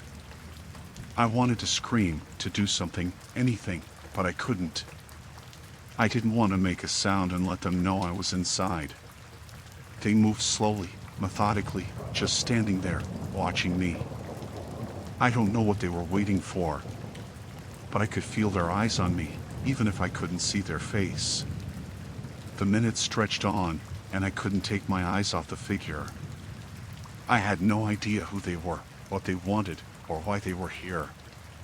But I knew one thing for sure. They were watching me, waiting for me to make a move. I was trapped. I waited until the figure finally moved away from the window, then cautiously back toward the door. I pressed my ear against the wood again. I could hear them walking away, slowly, deliberately, their footsteps fading into the distance. I waited a few more minutes before I finally turned the handle, cautiously opening the door. The silence outside was overwhelming. There was no one there. I ran. I ran back down the trail, my heart hammering in my chest, every snap of a twig or rustle in the leaves making me jump. I didn't look back. I didn't stop until I reached the cabin where I was staying. When I got back, I locked every door and window, and I didn't leave for the rest of the weekend. I didn't tell the host about what happened. I didn't want to seem crazy, but the feeling that someone was watching me stayed with me long after I left. I never saw anyone again that weekend, but I couldn't shake the feeling that someone was still out there, just waiting. And even now, when I think back on it, I still wonder who that person was and what they wanted.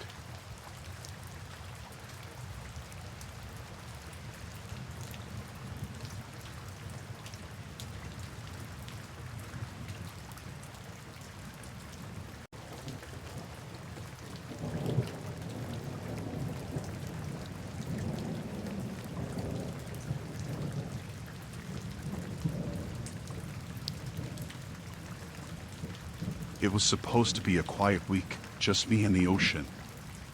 I'd rented the shack on the coast for a little solitude, far from the noise and stress of the city. The place was small, but cozy enough for one person. A little weathered, sure, but that only added to its charm. The sound of the waves crashing against the rocks was constant, like a lullaby that made sleep come easy. It wasn't the first time I'd been out here, and I figured a few days alone with the sea would do me good. I arrived late in the afternoon. The sun had just dipped behind the horizon, casting an orange glow over the water. The shack was perched on a small cliff above the beach, with a few steps leading down to a rocky cove where I kept my boat. It was the kind of place you could get lost in, no distractions, no responsibilities. I made myself a quick dinner, sat on the porch for a while watching the tide, then called it an early night. The sound of the ocean was comforting, and I didn't expect anything out of the ordinary. The next morning was overcast, the sky gray and thick with clouds. I woke up early, something I'd never managed to do back home. The air smelled salty and fresh, and I stretched as I walked to the small window overlooking the beach. It was still early, the light dim and soft. As I stepped outside for the first time that morning, I noticed something strange. There were footprints in the sand, leading right up to the door of the shack. They weren't mine. I froze for a moment, staring at them. The prints were large, heavy boots, and they trailed from the beach and stopped just short of the porch. Whoever they belonged to had been close, very close. I knelt down to get a better look. The footprints seemed fresh, the sand around them still disturbed. But there weren't any other signs, no signs of struggle, no other tracks leading away. It didn't make sense. The beach was empty. There was no one else around for miles. I stood there for a long time, trying to figure out what it meant. It was the kind of thing that felt unsettling, but at the same time, I didn't want to jump to conclusions. Maybe someone had just walked by. Maybe it was a neighbor or someone else who lived out here, though I hadn't seen anyone since I'd arrived. The feeling that something wasn't quite right stuck with me, but I shrugged it off. I checked the rest of the shack. Everything was where I'd left it. No doors or windows had been tampered with. Nothing seemed out of place. So I tried to push the unease away, telling myself that I was overthinking things. It was just footprints. Nothing more. I spent the rest of the morning fishing, something I loved doing when I came out here. I was on the water for a few hours, the stillness and isolation helping to clear my mind. But when I returned to the shore and tied the boat to the dock, I noticed something else. My boat engine, which had been fine when I left, was now completely screwed up. It wouldn't start. I immediately checked the engine, hoping it was something simple, but it was obvious that someone had tampered with it. The wires were cut, and the fuel line had been severed. It wasn't an accident. Someone had done this on purpose. I stood there, my heart starting to race. The first thing that came to my mind was that maybe it was a prank. Some local kids messing with me, or maybe someone who thought I didn't belong here. But no matter how much I tried to rationalize it, I couldn't shake the feeling that something more sinister was happening. I looked around the beach, scanning the shore, but it was empty. The sky was still dark and threatening, and the air felt heavy. I walked back to the shack, making sure to check the windows and doors as I went. There was no one around. I couldn't stay on the boat with the engine in that condition. I didn't even know when it had been tampered with. It could have been the night before, or it could have been earlier that morning. All I knew was that I couldn't fix it by myself. The thought of being stranded here, isolated and with no way to get back to town, was unsettling. I figured I would head into the nearest town the next day and get some help. But as I made my way back to the shack, I couldn't shake the feeling that someone was watching me. The hairs on the back of my neck stood up, and I glanced over my shoulder, but again, the beach was empty. That night, I locked the door to the shack and made sure all the windows were secure. I don't know what I expected, but I kept hearing things outside, faint sounds, like footsteps on the sand, or the creaking of the porch as if someone was walking around. Every time I checked, though, there was nothing. The darkness was thick, and the waves crashing below seemed to drown out any other sounds. I couldn't sleep. Every little noise made me jump, and the thought of someone messing with my boat kept swirling in my head. Whoever had done it had been careful, patient. They knew exactly what they were doing. I wasn't imagining things. Something had definitely happened, and it was more than just a random act of vandalism. The next day, I set off early, hoping that a trip into town would calm my nerves. I wasn't about to sit around in a shack, waiting for whatever was happening to happen next. I made my way down the trail to where my truck was parked, but as I walked, I couldn't shake the feeling of being watched. The trees felt too still, the wind too quiet. When I got to the truck, I stopped dead in my tracks. My truck's tires were flat. Someone had slashed them. I stared at the tires for a moment, trying to wrap my head around it. Whoever had been messing with me wasn't just messing around anymore. They were making sure I couldn't leave. I turned and ran back to the shack, not thinking, just moving. I knew that the situation was getting worse, but I didn't know how or why. All I knew was that I couldn't stay there any longer. I had to leave. I grabbed my things in a hurry, packing them into my bag. But before I could even think about leaving, I heard something outside. A car engine, low and rumbling, coming closer. I froze. My heart started to race, and my mind screamed at me to get out of there, but I couldn't move. The sound of the engine grew louder, and then nothing. The engine cut off. I stayed perfectly still, not daring to make a sound. I crept to the window and peeked out, trying to get a glimpse of who it was. The sight that greeted me made my blood run cold. There was a man standing by my boat, staring at it, his back turned to the shack. He didn't seem to be in any hurry, like he was waiting for something. I didn't know what to do. I didn't know if he had a weapon or if he was planning to hurt me. He didn't seem to know I was watching him. He just stood there, like he was waiting for something. But I knew I couldn't wait any longer. I wasn't going to stick around to see what he was planning. I grabbed my keys, unlocked the door, and ran toward the beach, praying I could get to my boat and make it out before he noticed me. I didn't stop running until I reached the boat, and when I did, I nearly fell into the water trying to untie it. My heart was pounding, and my hands were shaking. I finally got the boat loose, climbed in, and started the engine, praying it would work. When it roared to life, I couldn't help but let out a sigh of relief. I pushed off from the shore as quickly as I could, not daring to look back at the shack. It wasn't until I was out of sight of the beach that I finally took a breath, the adrenaline rushing through my body.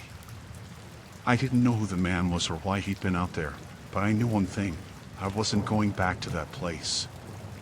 As I made my way back to the town, I looked over my shoulder every few minutes, half expecting to see someone following me. But there was no one. The water was calm, the sky still overcast, and everything felt eerily still. I got to the town and called the sheriff, explained the situation as best as I could. They told me they'd check out the place, but I never heard back from them.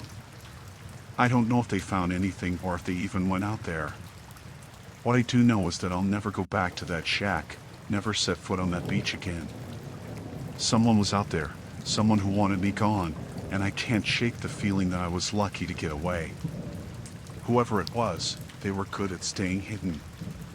And I'm not sure if I'll ever fully understand why they did what they did. But I don't plan on finding out.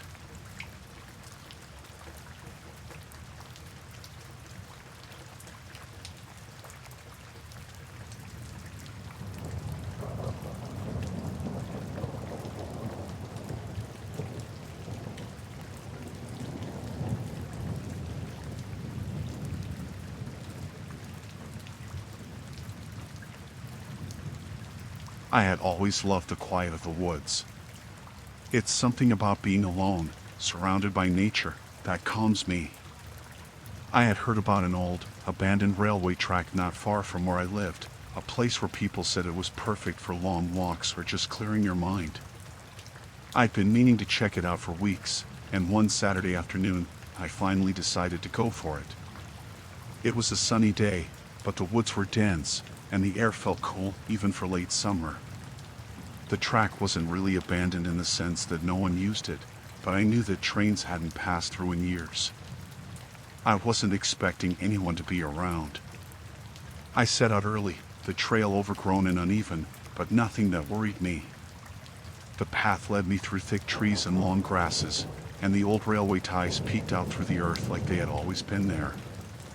The sun filtered through the leaves, casting a soft light onto the ground as I walked. I had the feeling of being in a place forgotten by time, but not lonely. I liked it. I was deep in thought when I noticed something strange ahead. The track curved slightly, and just off to the side, there was what looked like a makeshift shelter.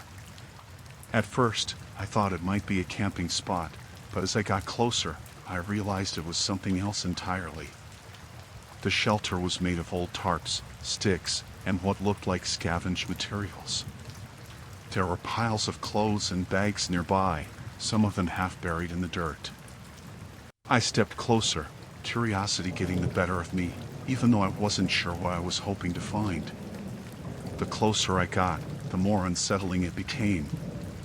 At first, I noticed a stack of old magazines well-worn, the pages dog-eared and torn.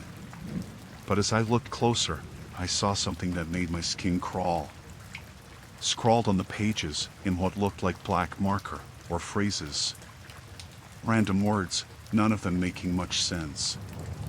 Some of them were underlined, others circled, like someone had been obsessively studying them.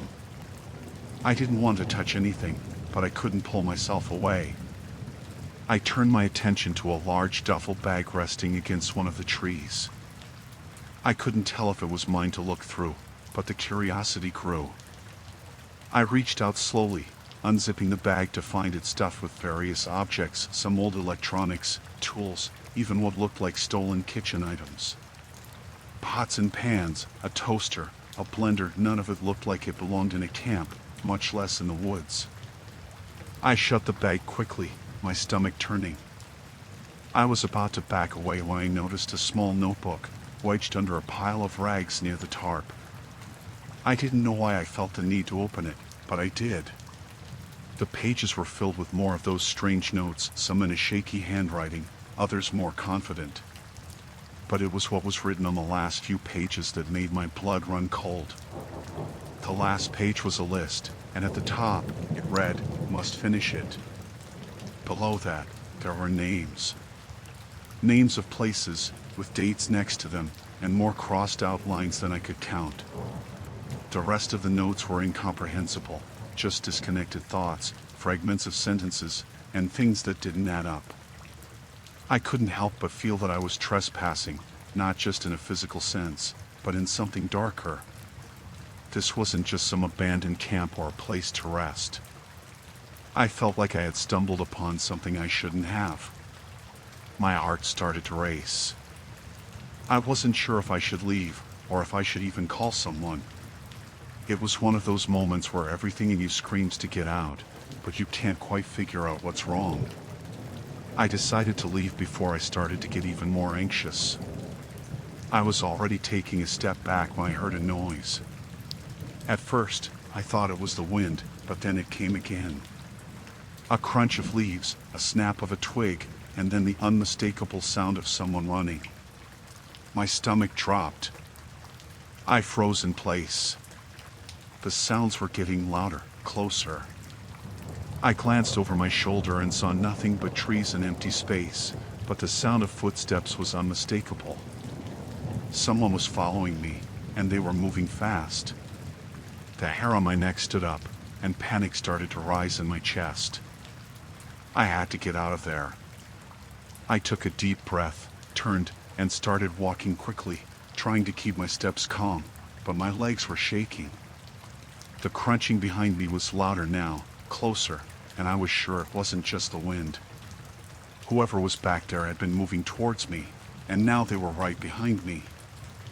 I could hear the breath, the steady, fast rhythm of someone pushing themselves to catch up. I picked up my pace, my heart thumping in my chest. I wasn't sure if I should look behind me. If I turned around, I didn't know what I'd see. I kept telling myself it was nothing, that it was just another hiker or a runner. But I couldn't shake the feeling that it wasn't. The path was narrow, winding through thick brush, and I felt like I couldn't escape fast enough. I looked around for any way to hide or defend myself, but there was nothing. The trees around me were too thick, the path too clear.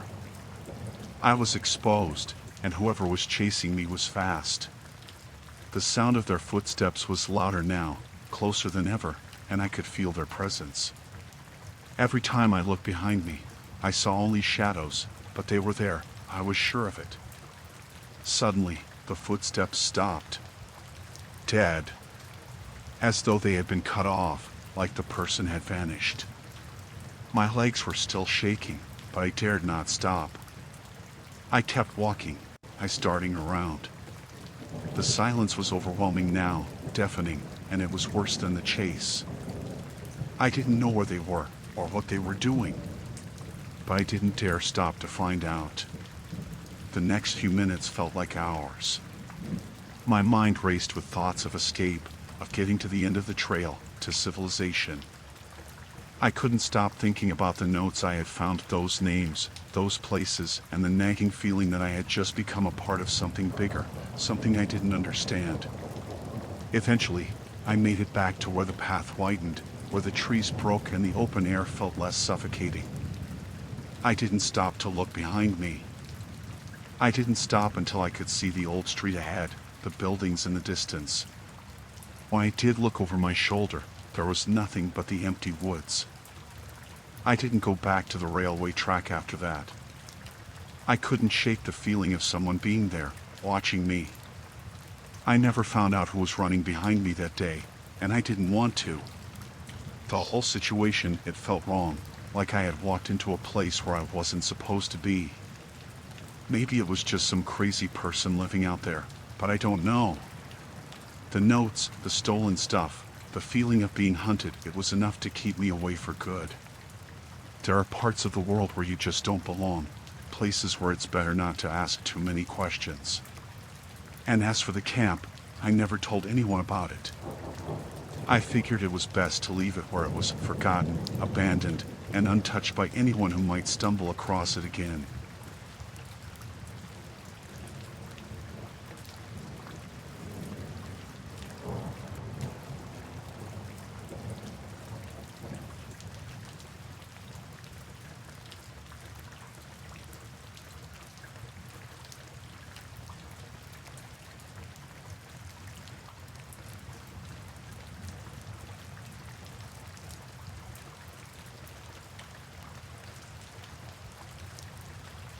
It was a weekend trip with a group of friends.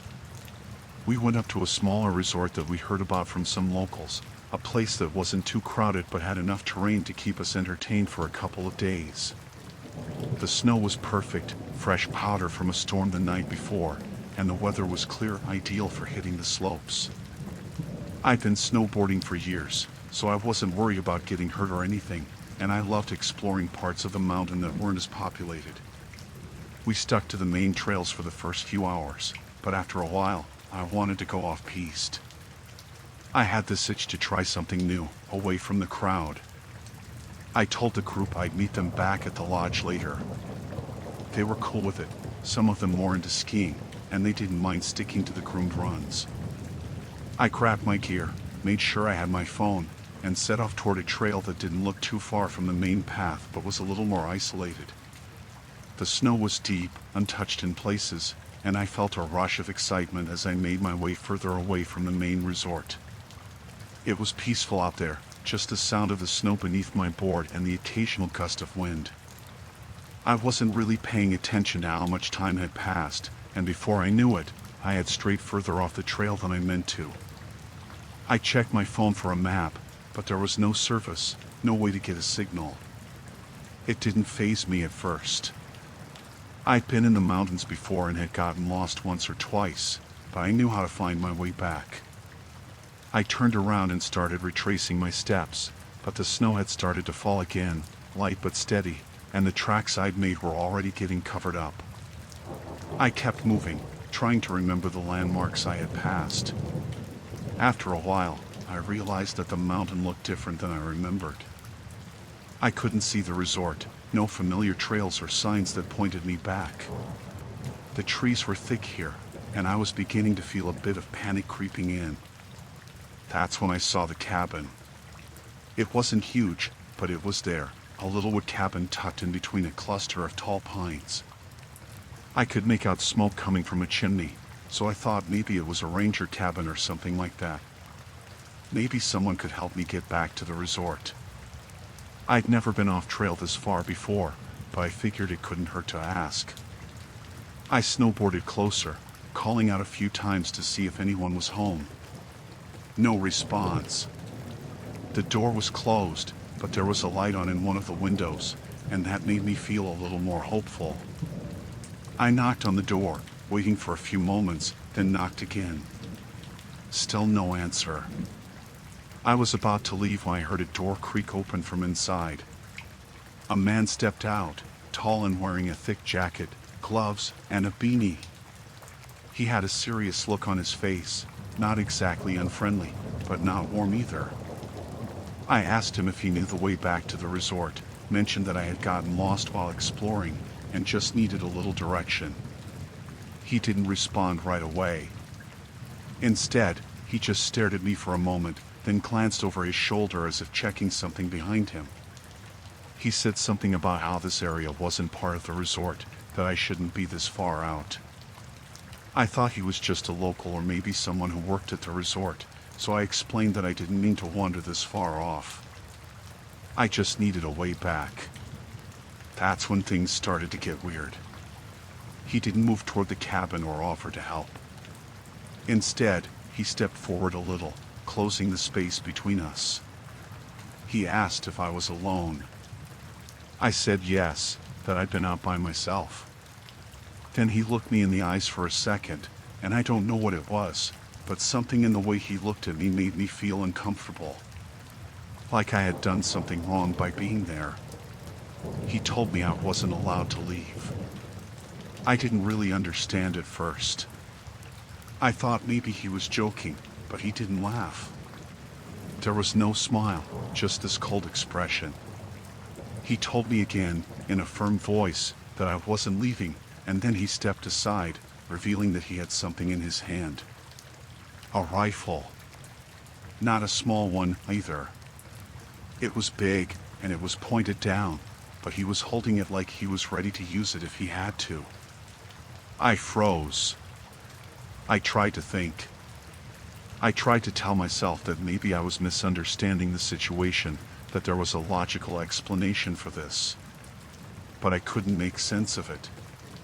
Why would someone in a place like this be so aggressive? Why would someone with a rifle tell me I couldn't leave? I thought about bolting, but then I realized how dangerous that could be. He could easily catch up to me, or worse, and the last thing I wanted was to find myself in a worse situation. So, I stood there, trying to think of what to do next. I asked him again, "What do you mean?" "I just need to get back to the resort." He didn't answer right away, just stared at me again for a long moment. Then, he said that he was just doing his job, that the land around here wasn't for people like me. I tried to make sense of it, but it wasn't adding up. I asked him if he was a ranger or if this was some kind of private property, but he didn't respond to that. He just said that I shouldn't have come here, and that now, it was too late. At this point, I was feeling a real surge of fear. I knew I needed to get away, but I didn't know how to do it. He hadn't made any move to actually hurt me yet, but the way he was standing there, with that rifle in hand, was making my heart race. I didn't want to push him, but I didn't know what else to do. I started trying to talk my way out of it, telling him I wasn't there to cause any trouble, that I was just lost and needed help getting back. But he wasn't having it. He told me again that I wasn't leaving. I was starting to realize that this wasn't just some random encounter, that I had stumbled onto something that wasn't meant for me. I didn't know what was going on, but I had a bad feeling about it. I turned around slowly, trying to act calm, and started to back up toward the snow. He told me not to move, but I didn't stop. My instincts were telling me to get out of there. I turned to snowboard away, and that's when I heard him shout something, but I didn't stop to hear the words. I just kept going, riding as fast as I could, not daring to look behind me. The whole way down, my mind raced. I didn't know what the man's intentions were, but I was sure he wasn't someone I should have trusted. I didn't know if he was alone up there, or if he had other people with him. I didn't know how long he had been living out there or what he was doing, but I wasn't about to stick around to find out. I eventually made it back to the resort, breathless, terrified, but safe. I didn't tell anyone about what happened, because honestly, I wasn't sure anyone would believe me. Even now, I don't know exactly what that man was up to. But I'll tell you this, I never went back to those woods. And every time I hear someone talk about the mountains, about that place, I feel that same sense of dread. There's something off about that area. Something that doesn't want people around.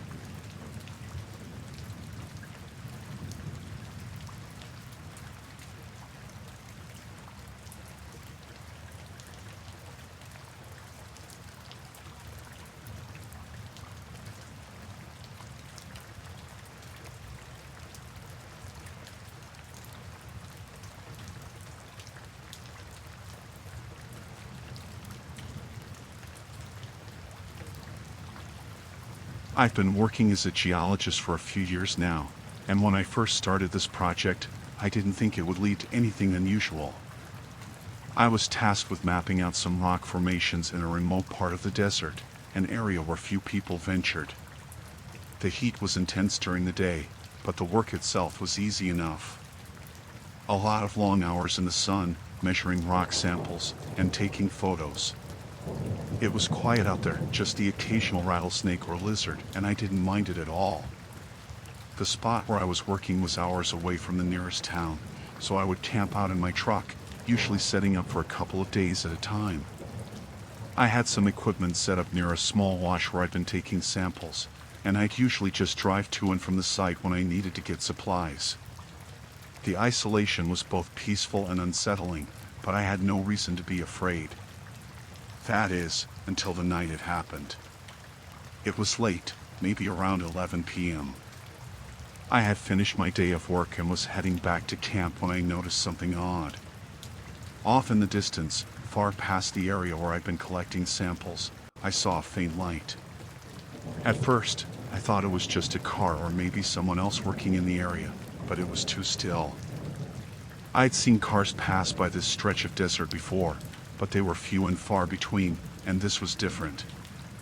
This light was stationary. I pulled over to the side of the dirt road, shutting off my engine to listen. It was so quiet out there, you could hear a pin drop. The light seemed to come from behind a small hill that was just outside my usual work zone. I tried to reason with myself. Maybe it was a group of campers or someone else doing some kind of work out there, but the more I thought about it, the more uneasy I felt. It didn't make sense that anyone would be out there at this hour, especially so far away from any marked roads. After a few minutes, I decided to drive closer. It wasn't like me to go poking around in places I didn't need to be, but I couldn't shake the curiosity. I had a feeling in my gut that I couldn't explain. Maybe I just wanted to know what it was, or maybe it was the isolation making my mind wander. I started the truck back up and crept forward slowly, keeping the headlights off as much as I could. The closer I got, the more I could make out. There were figures. People, a few of them, standing near the light. It was a campfire, I thought at first. But no! As I got closer, I could see that there were no tents, no camp chairs. They were digging in the sand with shovels. I couldn't make out much more than that, but I could tell that they were burying something, and it looked deliberate. It didn't look like something you'd do to set up camp, it looked like they were hiding something. I felt my heart race, but I couldn't turn back now. I had to know what was going on. I drove a little closer, keeping a good distance between my truck and their location. The headlights were off, and I tried to stay as quiet as possible. But as I slowly crept forward, my truck's tires shifted on the gravel, and I knew they heard it. One of the people turned around, their silhouette just visible in the dim light. They froze, then began walking toward where I was. I immediately panicked. I should have turned around, driven back to the main road, and just left. But I didn't. I stayed there, frozen, and watched as the person came closer. My mind was racing, my hand hovering over the gear shift. I was debating whether to drive off or just stay still. It felt like an eternity, but in reality, it was only a few seconds before the figure reached the edge of the light. I could see them more clearly now. He was tall, wearing a long-sleeved shirt and a hat. He had a shovel in his hand. He stopped, just standing there, staring at me. I could feel the tension in the air. I didn't know what to do. I couldn't just sit there forever, so I decided to drive away, slowly at first, just trying to ease my truck back without making a sound. But I couldn't get far before I heard another figure shouting. "Hey! Hey! What the hell are you doing?" That's when I knew I'd been seen. I didn't know what I was getting myself into, but I knew I had to leave. I floored the gas pedal, tearing back toward the road, the truck bumping over the rough desert terrain. In the rearview mirror, I could see the light growing dimmer, but I could also make out figures moving toward me, running. I didn't dare look for too long, I couldn't risk it. I pushed my truck harder, trying to reach the safety of the main road, but the fear gnawed at me. What were they hiding? What were they burying out there in the desert, so far from civilization?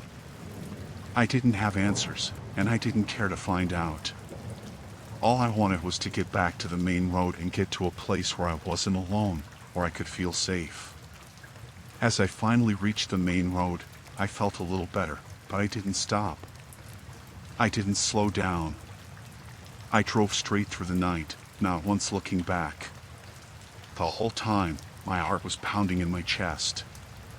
My hands were trembling, gripping the wheel so hard I thought my knuckles would snap. The desert felt bigger now, more dangerous than it ever had before. The thought of those people, what they were doing, stayed with me the entire drive back. The next day, I told my supervisor what had happened. I left out the details of the burial, but I couldn't stop thinking about it. The way they looked at me, the urgency in their movements, it felt like something was very wrong. But when I mentioned it to anyone who might have known something about the area, I was met with blank stares. No one knew anything about illegal activity or people digging around the desert at night. People said it was probably just some folks camping out or maybe miners looking for something. But I didn't buy it. I didn't go back to that site. I don't think I ever will. I don't care how much research I have left to do. If I'm being honest, I still think about those people every time I work out there. The thought of them out in that vast, empty desert, burying something, makes me feel like I'm being watched. The desert has a way of making you feel small and insignificant, like you're just a speck in an endless stretch of nothingness.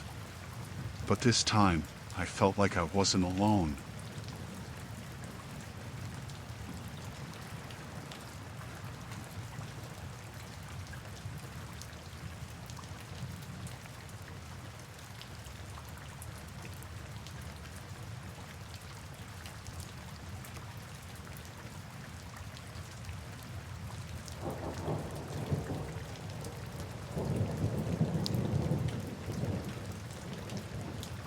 I never thought I'd be one of those people who got a thrill from exploring abandoned places. The idea never appealed to me until I came across an old ghost town while hiking through the desert one summer. It wasn't even the most well-known or heavily visited spot, it was just off the beaten path, a place where old miners used to live before the town was abandoned. I found a map to it online while I was researching a hiking trip, and something about the place caught my attention. I didn't tell anyone what I was doing. I was on my own for the weekend, taking some time off to explore. I had a small tent, a camera, and a couple of days' worth of supplies. I wasn't expecting much. I just thought it would be an interesting stop, maybe get some cool photos of the place before moving on. I didn't expect to find anything weird, and I didn't expect to feel uneasy. The drive was long. It took about 5 hours to get to the town, and I had to take a few turns off the main road to find it. When I got there, it was everything I had imagined. The buildings were falling apart, windows boarded up, dirt and dust everywhere. There wasn't a single person around. The wind howled through the empty streets, making the place feel even more deserted than it already was. There was an old saloon, a general store, a couple of homes, and a blacksmith shop, everything you would expect in a town that had long been forgotten. At first, it was peaceful. I took some photos, wandered around a bit, and tried to get a sense of the place. The most interesting thing I found was a building that seemed bigger than the others, almost like it might have been a warehouse or some sort of storage place. It looked a little more intact than the others. I figured it would be a good spot to get some better pictures, maybe find something of interest. The door was barely hanging on its hinges, but it opened easily enough. Inside, it was dark and smelled like mildew, but the air felt thick with dust. I could barely make out the outlines of what looked like old crates and barrels stacked up against the walls. There were some strange noises, too, like a low hum in the background. I figured it was just the wind, maybe the old wood creaking under the pressure of time, but the sound didn't sit right with me. I wandered through the building, my boots echoing on the wooden floor. I could hear my breathing, the air so stale that it almost made my chest feel tight. I went deeper into the building, trying to figure out where the sound was coming from. I couldn't explain it at first, but there was something off about the place. The hum grew louder, almost like machinery running in the distance. It made no sense. There shouldn't have been any machinery in a ghost town like this. It was supposed to be empty, forgotten. I didn't think much of it at first. I told myself it was just the wind, or maybe some animal had gotten inside and was knocking things over. But as I got closer to the back of the building, I saw something strange. There was a small door leading down to what looked like a basement. The door was rusted and old, and there were no lights inside. I don't know why I decided to open it. Maybe I was curious. Maybe I wanted to find something that would explain the noise. The stairs creaked under my weight as I descended into the basement. It was pitch dark, and I fumbled for my flashlight. When the beam cut through the darkness, I saw what was in there. It wasn't much, a couple of old machines covered in dust, some broken chairs, and a workbench scattered with tools. But in the far corner of the room, there was something that didn't belong. A large, industrial generator. It was running. The hum I had been hearing was coming from it. But what made my heart stop was the fact that the generator was plugged in. It wasn't some relic from the past. It was actively running. I could see the small gauge on it, the needle fluctuating with the power it was generating. I took a step back, my head spinning. I didn't know what I was looking at. How could this be here? How could something like this be running in a ghost town, in the middle of nowhere? I had to get out of there. The idea of staying in a basement with a running generator in an abandoned town made me feel a cold sweat run down my spine. I turned around to head back up the stairs, but as I reached the door, I stopped dead in my tracks. There was someone standing at the top of the stairs, blocking the exit. I couldn't make out their face, but I could see their silhouette in the faint light coming from the generator. They were tall, and they were wearing something dark, something that blended in with the shadows. My breath caught in my throat. I wanted to speak, to ask them who they were, what they were doing here, but the words wouldn't come. It felt like my body was frozen in place. I didn't know what to do. My mind was racing, my heart pounding so loudly I could hear it in my ears. The person didn't move. They just stood there, blocking the doorway. Their presence felt in every inch of that room. I thought about running, but there was no way past them. The basement was small, and the stairs were narrow. I didn't know if I could make it without being seen. I stayed there, silent, for what felt like forever. The person didn't speak. They didn't move. The only sound in the room was the hum of the generator, growing louder with every passing second. The tension in the air was suffocating, like I was in the middle of a nightmare where I couldn't wake up. Then, finally, the person stepped back, just a little. It was barely noticeable, but it was enough. I didn't wait another second. I turned and ran up the stairs, my heart racing in my chest. I burst through the door and into the daylight, my legs trembling. I didn't stop. I didn't look back. I just ran. I didn't even bother to grab my camera. I just wanted to get out of there, back to my truck, back to civilization. I didn't know who that person was or what they were doing, but I wasn't about to find out. I had no idea what was going on in that town, but I knew I didn't belong there anymore. I got back to my truck as quickly as I could, my hands shaking as I fumbled with the keys. I didn't care about taking more pictures or exploring. All I cared about was getting out of that place. I haven't been back to that ghost town since, and I don't think I ever will. There's something about it, something that doesn't sit right with me. I don't know who the person was, or why the generator was running, but I don't want to know. Some things are better left alone.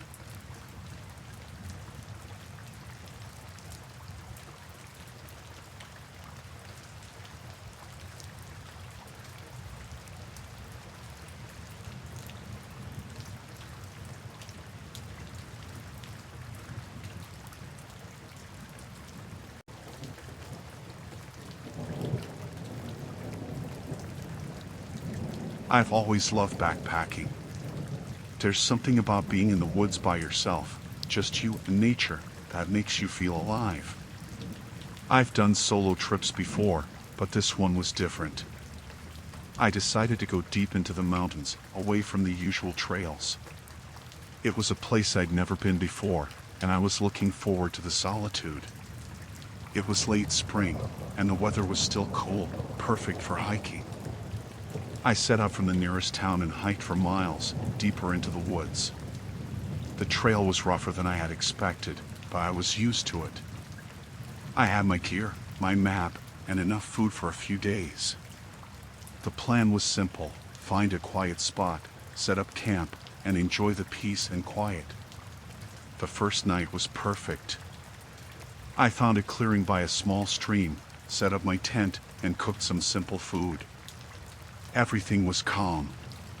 The only sounds were the rustling of the leaves and the distant call of birds. But then, on the second night, something changed. I was lying in my tent, trying to fall asleep when I heard it. A soft whistling. At first, I thought it was just the wind, but it didn't sound like wind. It was too deliberate. Almost like someone was trying to get my attention. I listened for a while, but the whistling stopped. I shrugged it off, telling myself it was probably some animal or the wind playing tricks. The next night, it happened again. I was just about to drift off to sleep when I heard it again. The same soft, rhythmic whistling. This time, I got up and looked out of the tent, but there was nothing. No one around. The trees were still, and the moonlight was dim. I couldn't see anything moving, but I couldn't shake the feeling that something was wrong. I convinced myself it was nothing, just a weird coincidence. I got back into my sleeping bag and tried to sleep. But then, on the third night, it happened again. This time, it was louder, more persistent. It was close, too close. My heart started to race. I told myself it was probably just another hiker, maybe someone else camping nearby, but something about it didn't sit right. The sound of the whistling was so eerie, so deliberate, that it sent chills down my spine. I decided I couldn't just ignore it anymore. I needed to know what was going on. I grabbed my flashlight, slipped out of my tent, and crept toward the direction of the sound.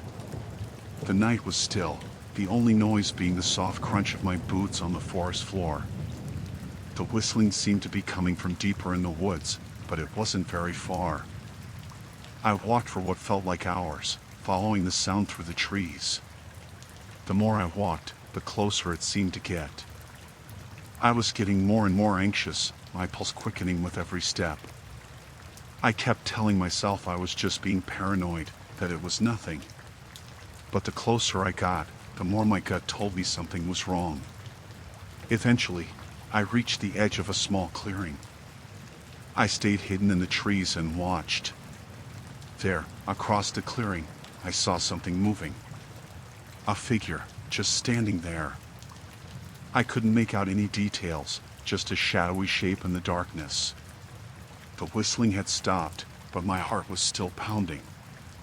I watched for a while, trying to make sense of what I was seeing. But the figure didn't move. It was just standing there, in the dark. After a few minutes, I realized that I had no idea who or what that was. I wasn't about to find out. My fear got the better of me, and I quickly turned around, hurrying back to my camp as quietly as I could. When I reached my tent, I was breathing hard, my hands shaking. I had no idea what I had just seen, but I knew I didn't want to stick around to figure it out. I got back into my tent, locked it up, and tried to calm myself down. The next morning, I woke up to find that something was wrong. My food supply was gone. All of it. I had brought a good amount of freeze-dried meals, snacks, and some fresh fruit. It was all missing. The bags were still there, but everything inside had been taken. The only thing left was the empty wrappers scattered around the campsite. At first, I thought maybe some animal had gotten into it, but the more I looked around, the more I realized it didn't make sense. There were no tracks, no signs of animals. The bags hadn't been torn apart like an animal would do. They had been opened and emptied with precision.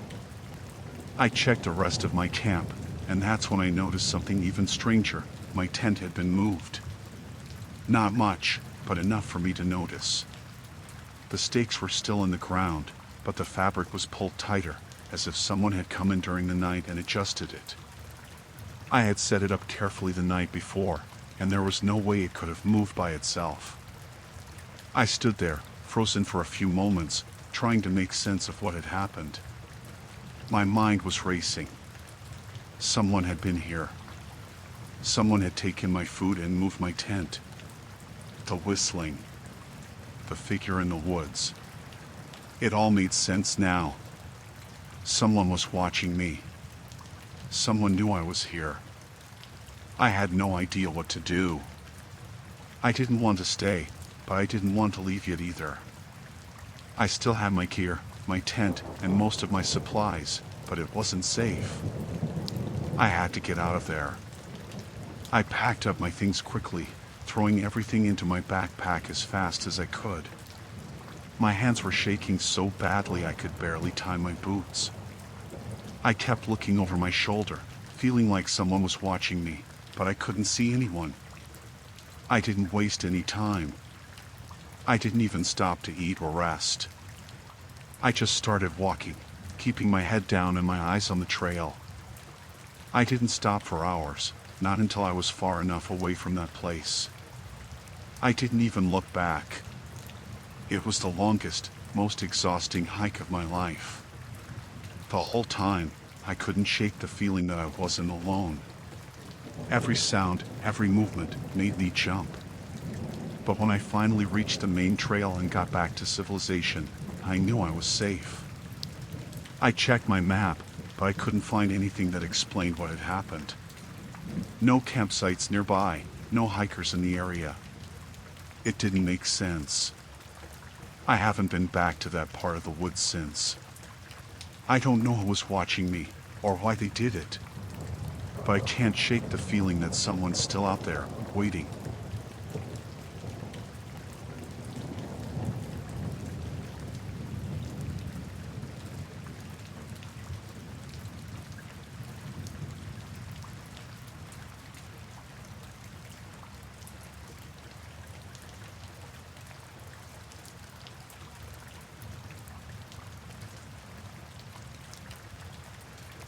I've always had a thing for old, abandoned places. I don't know what it is, but the sense of history, the way nature slowly reclaims everything, it's fascinating. I'm not a professional, just a guy who likes exploring. I'd spent the past few weeks researching old mining sites, places in the mountains not far from where I lived. A few of them were well known, but some, well, not many people seemed to know about them. That's what I was after. Something untouched, something no one had been to in decades. I found one such site online. It was an old mining operation from the 1930s, up in the hills. The place had been abandoned for years, but there were still traces of it. Old equipment, some of the mine shafts still visible. I'd seen a couple of pictures, but not much else. There were rumors about it being used by some illegal operation, but that was probably just small-town gossip. Still, I couldn't resist. I made my way up there on a Saturday morning. The weather was clear, and it wasn't too far, just a few hours' drive from where I lived. When I arrived, the place looked just like the photos, only more decayed. The main building, what used to be the processing plant, was half collapsed. Rusted pieces of machinery littered the area, and the air smelled of old wood and dust. There was no one around. It was eerily quiet, save for the wind that whistled through the old structures. I wandered around for a while, taking photos, just soaking it all in. The buildings seemed to have a sort of stillness to them, like they were waiting for something. Then I spotted something interesting in the distance, a large shipping container, wedged between two dilapidated sheds. It was old, faded, covered in layers of rust and dirt. And, most notably, it was locked. Not just a simple padlock, either. It had a thick chain wrapped around it, tied in place with several heavy-duty locks. I was intrigued. I've always been the type to get curious about things like that. I knew it could just be old equipment, or someone's personal storage, but the fact that it was locked up like that, in the middle of nowhere, made me think there was something more to it. I walked over to it, my boots crunching over the gravel and dirt. As I got closer, I noticed that the container wasn't just locked up, it was in decent shape. It hadn't been left to the elements like the other buildings had. The paint was still visible, and there were no obvious signs of rust or decay. It seemed well maintained in a strange way. I took a moment to look around, making sure no one was nearby. Then I tried the chain. It was tight, but I could feel a little give. There was a small gap between the locks. Maybe I could get it open, just enough to peek inside. I wasn't planning to steal anything, honestly. I just wanted to see what was in there. I had no idea what I was expecting, but curiosity was getting the better of me. I pulled out a small wrench from my bag and started working on the lock. It took a little time, but eventually, the chain loosened enough that I could slide it off. I was excited. Who knows what was hidden inside, right? Just as I was about to pull the door open, I heard something. It was faint at first, like a shout in the distance, but it got louder. Someone was yelling. I froze, listening. I couldn't make out the words, but the tone was clear. They were angry. And it wasn't coming from the direction of the main buildings. It sounded like it was coming from right behind the container, or just inside it. Hey, the voice shouted. What do you think you're doing? My heart skipped a beat. I stood there, frozen, unsure of what to do. The voice wasn't far. It wasn't like a distant shout from across the site. It was close. Close enough to make me feel like I had just done something I shouldn't have. I hadn't heard anyone approach. The place had been silent all day, and now there was someone yelling at me. Leave, the voice continued. Leave now. Don't make me come out there. I felt a chill run down my spine.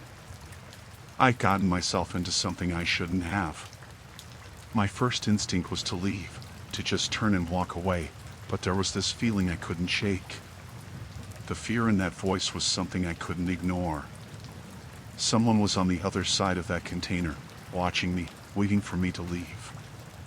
I took a step back, my breath shallow. My mind was racing. What the hell was going on? Who was in there? Why was this person so upset? The voice came again, more urgent this time. I'm not messing around. You better get out of here, now. I didn't know what to do. I could hear the desperation, the anger in their voice. Whoever it was, they were clearly upset, more than upset. It didn't feel like a random person who just wandered by. It felt planned. Like they knew exactly what I was doing, exactly where I was. I had to leave. I knew that much. But I couldn't bring myself to just walk away. My curiosity was still eating at me, the question of what was behind that locked door gnawing at my mind. I said leave, the voice yelled again, louder this time. I didn't hesitate this time. My feet were moving before I could think. I started backing away, slowly, my eyes darting around to make sure no one was sneaking up behind me. The sound of my boots crunching on the gravel felt too loud in the quiet of the place. I didn't stop walking until I reached the safety of the trees at the edge of the site. Even then, I didn't slow down. I kept walking, faster now, my heart pounding in my chest. My mind was reeling. I had just been yelled at by someone who didn't want me there, someone who didn't want me to see whatever was in that container. I made it back to my car without further incident, but the whole drive home I couldn't stop thinking about it. What was in that shipping container? Who was the person inside? And why were they so desperate for me to leave? I've gone back to the site a couple of times since then, but I haven't seen anyone else. I haven't dared to get close to the container again, either. I don't know what would have happened if I'd opened it, but I don't plan on finding out. The whole experience made me realize something. I'm not always as prepared for these things as I think I am. Some mysteries are best left unsolved.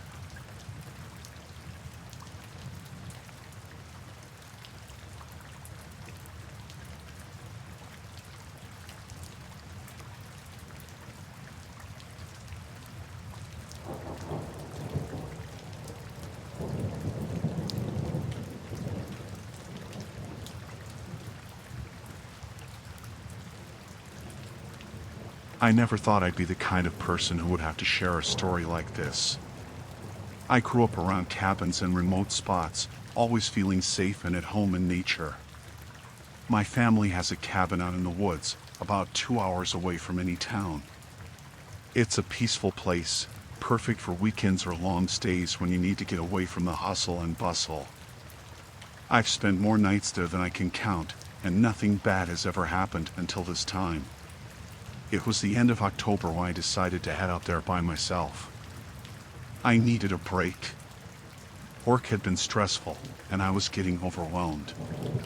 My family wasn't able to join me, so I went alone, figuring it would be a nice, quiet retreat. I arrived in the late afternoon, the sun just starting to dip behind the trees. The air had that crisp, fall feel to it, the kind that makes everything feel fresh. I was looking forward to some solitude. The cabin was just how I remembered it. Cozy, with the smell of wood and the quiet sounds of the forest around it. There was no one else for miles, and I liked it that way.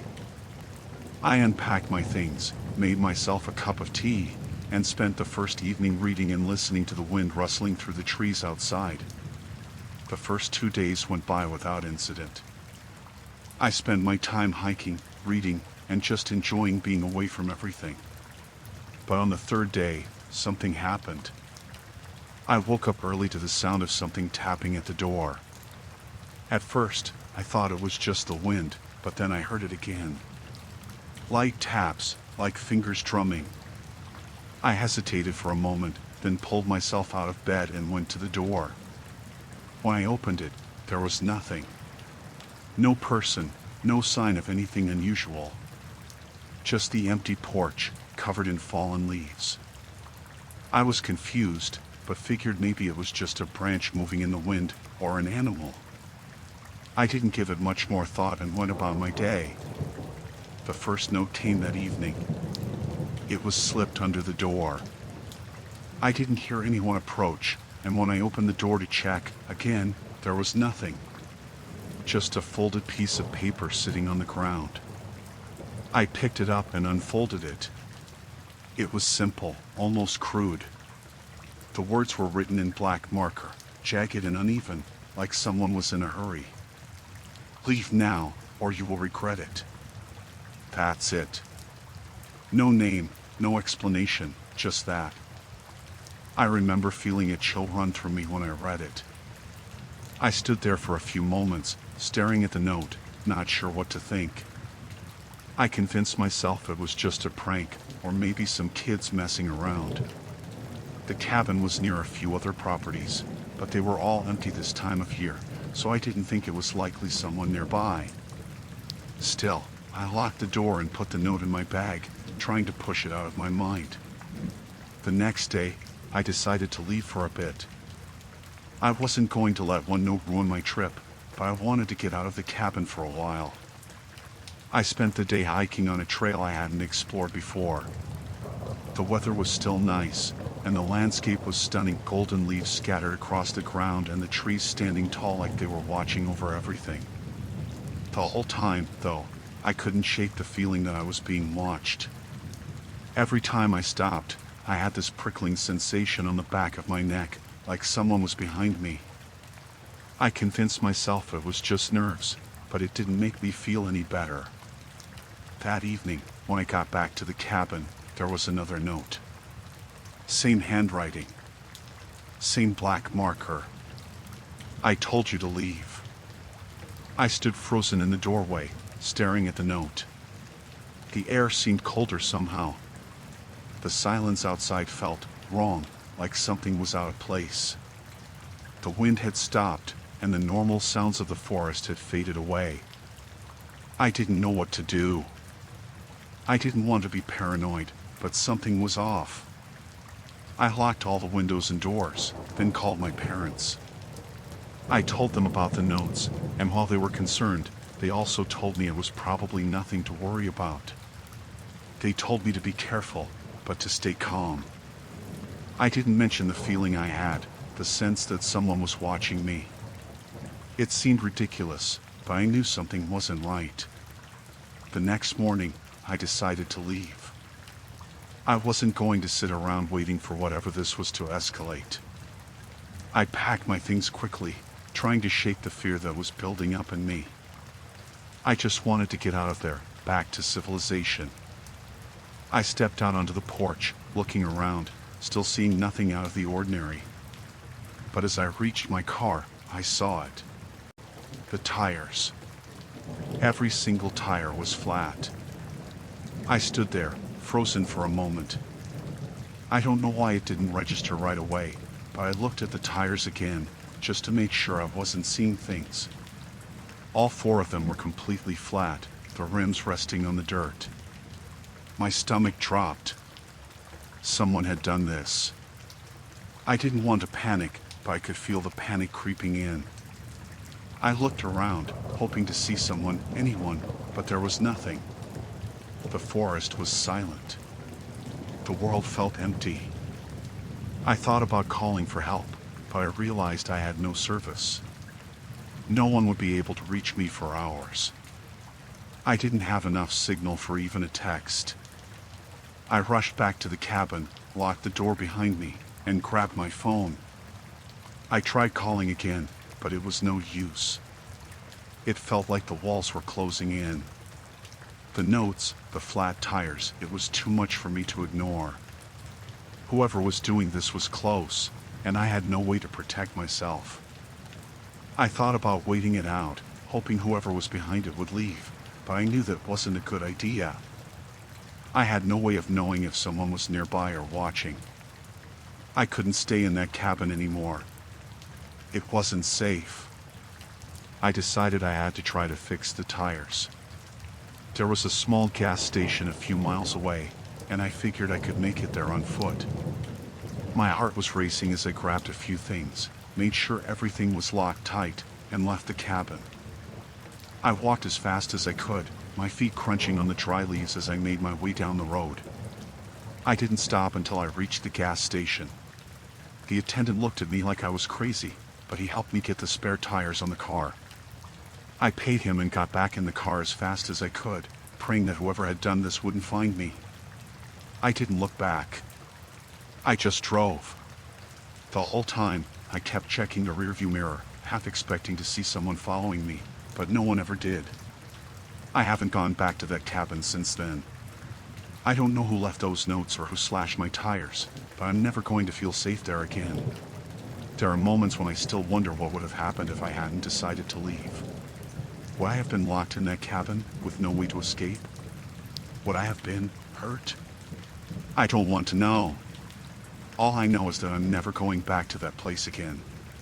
And if I ever need another break, it will be somewhere far, far away from that cabin.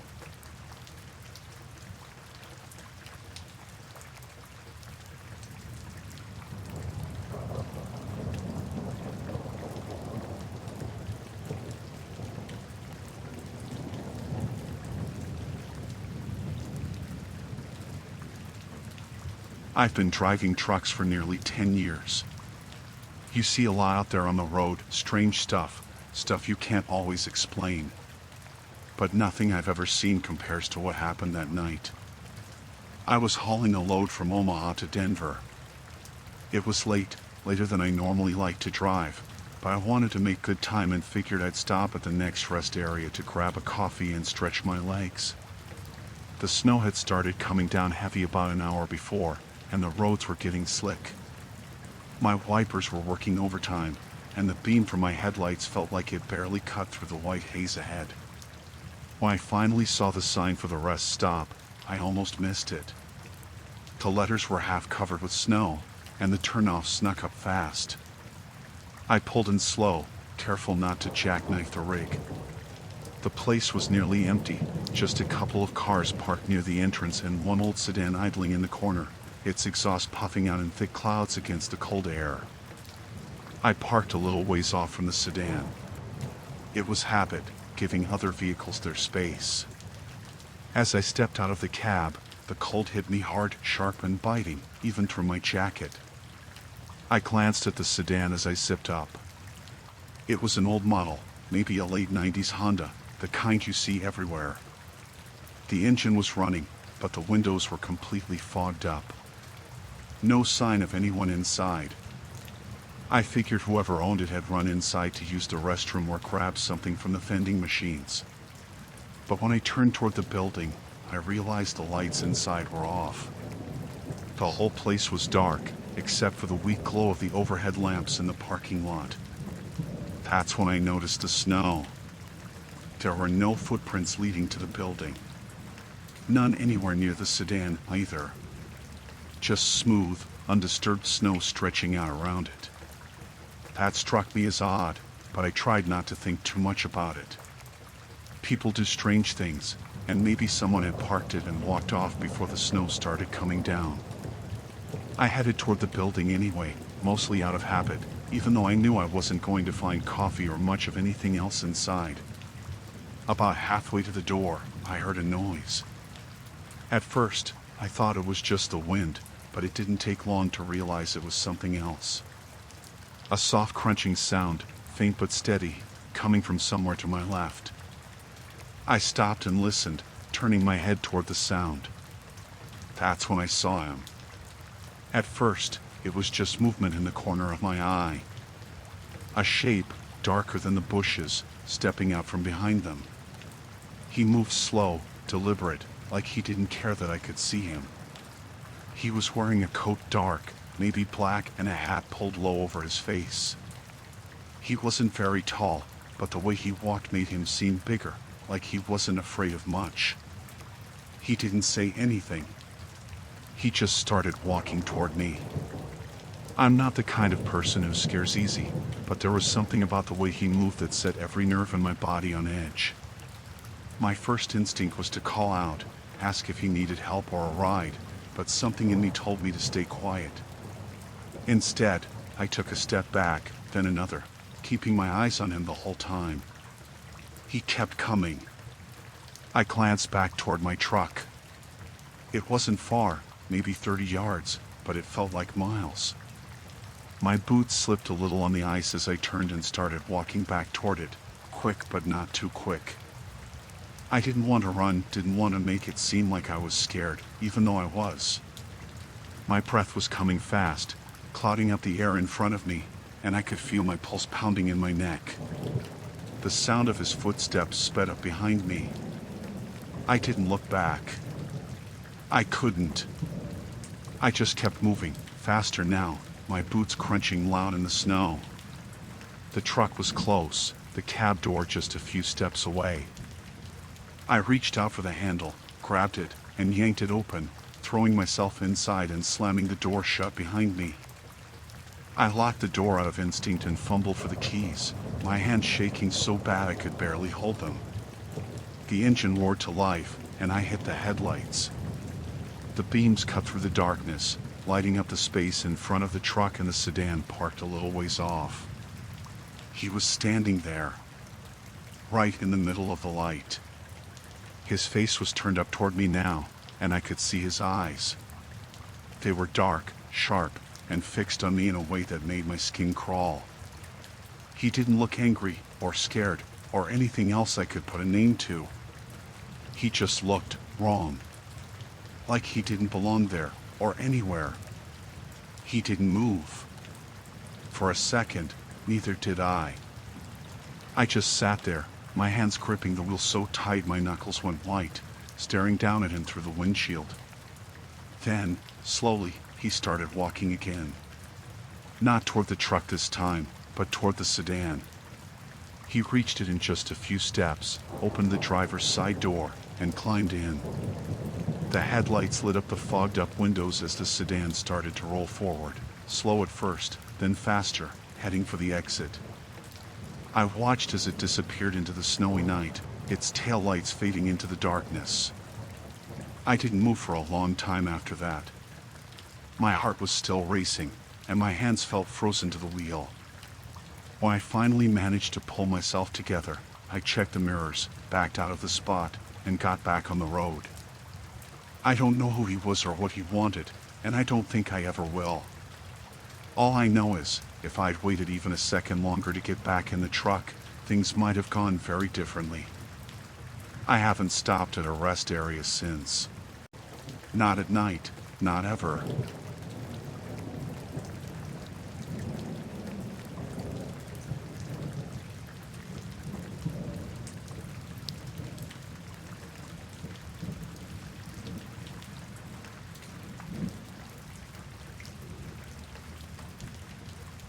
I moved into the house last November.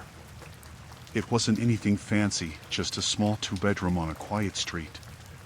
The kind of place I'd been dreaming of for years, especially after living in a noisy apartment complex for so long.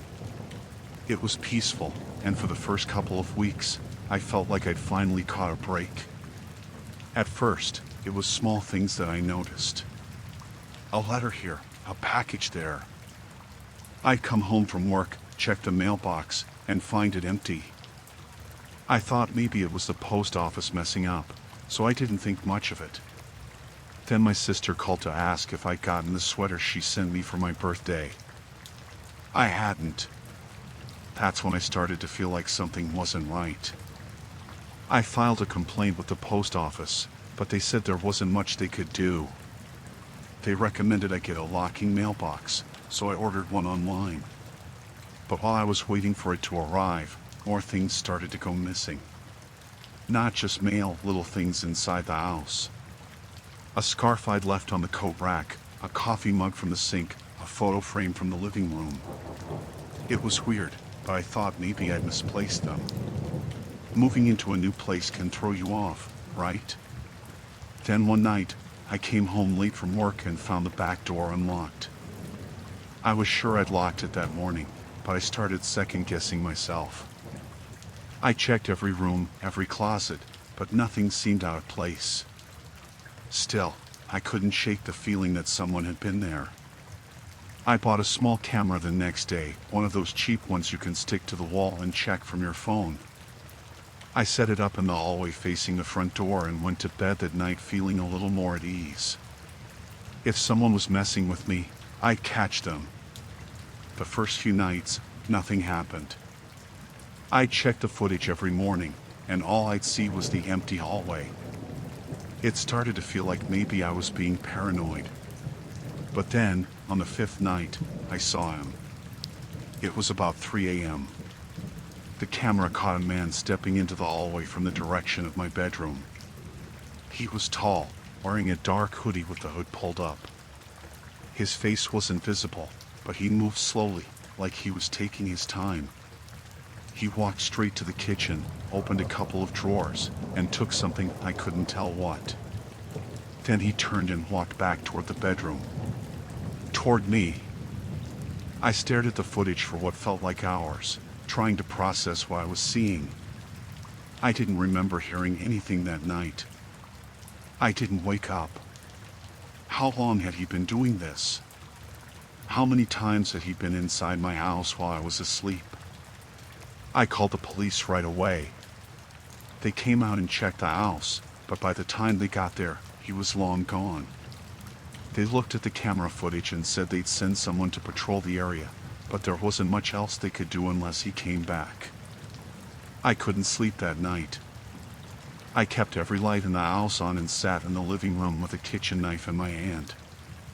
I jumped at every sound, the creak of the floorboards, the wind against the windows. Morning couldn't come fast enough.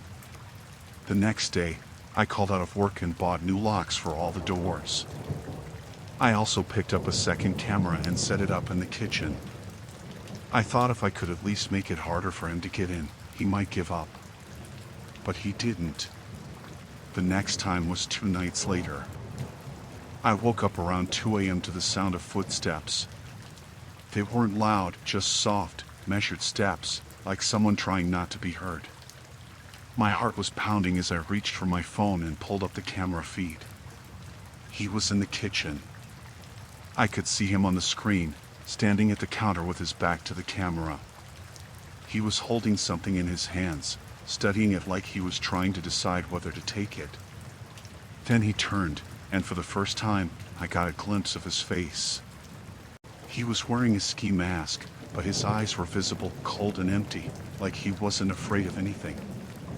I didn't think. I just grabbed my phone and called the police. I whispered into the receiver, trying to stay quiet so he wouldn't hear me, but my voice was shaking so bad I wasn't sure if they understood what I was saying. They told me to stay on the line and lock myself in a room if I could. I crept to the bathroom and locked the door, trying not to make a sound. My phone was still in my hand, the dispatcher's voice in my ear telling me to stay calm, that officers were on their way. I could hear the man moving around in the house, opening and closing drawers, walking from room to room. At one point, he stopped right outside the bathroom door. I held my breath. The doorknob rattled, just once, and then there was silence. I thought maybe he'd left, but I didn't dare move. I stayed there, crouched on the floor, until I heard the sound of sirens in the distance. The police arrived just in time. They caught him in the backyard, trying to climb over the fence. He had a bag with him, full of things he'd taken from my house, my keys, my wallet, even a pair of shoes I hadn't noticed were missing. They arrested him on the spot. It turned out he'd been breaking into houses all over the neighborhood for weeks. He'd been watching me, waiting until I was asleep to let himself in through the back door. The idea that someone had been that close to me, walking through my home while I was defenseless, still makes my skin crawl. I moved out of the house a month later. I couldn't stay there, not after knowing what had happened. Even now, in a new place with better locks and security cameras everywhere, I still wake up in the middle of the night, heart racing, sure I'll hear footsteps in the hall again.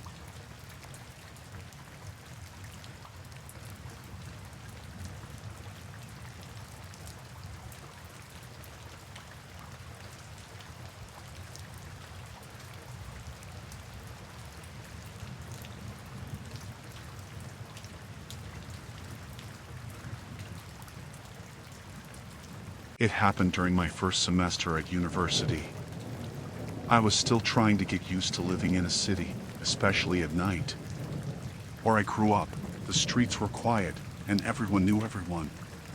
Here, it was all unfamiliar, big streets, bright lights, and shadows that felt like they could hide anything. It was late, almost midnight, and I had stayed in the library longer than I planned. The bus stop near campus was a 5-minute walk from the library, and I thought I'd be fine. The streets around campus were usually busy, even at night, but that night it felt too quiet. The air was cold, and my breath came out in clouds as I walked. When I got to the stop, there was no one else around. The streetlight above flickered a little, and the shadows it cast seemed to jump every time it did. I checked my phone 12 minutes until the next bus. I sighed and pulled my coat tighter around me, trying to ignore how empty everything felt. I heard footsteps before I saw him. They were faint at first, like he was trying not to be noticed, but as they got closer, they became louder and steadier. I glanced around and spotted him on the other side of the street. He was tall, maybe 6 feet or more, wearing a dark jacket and jeans.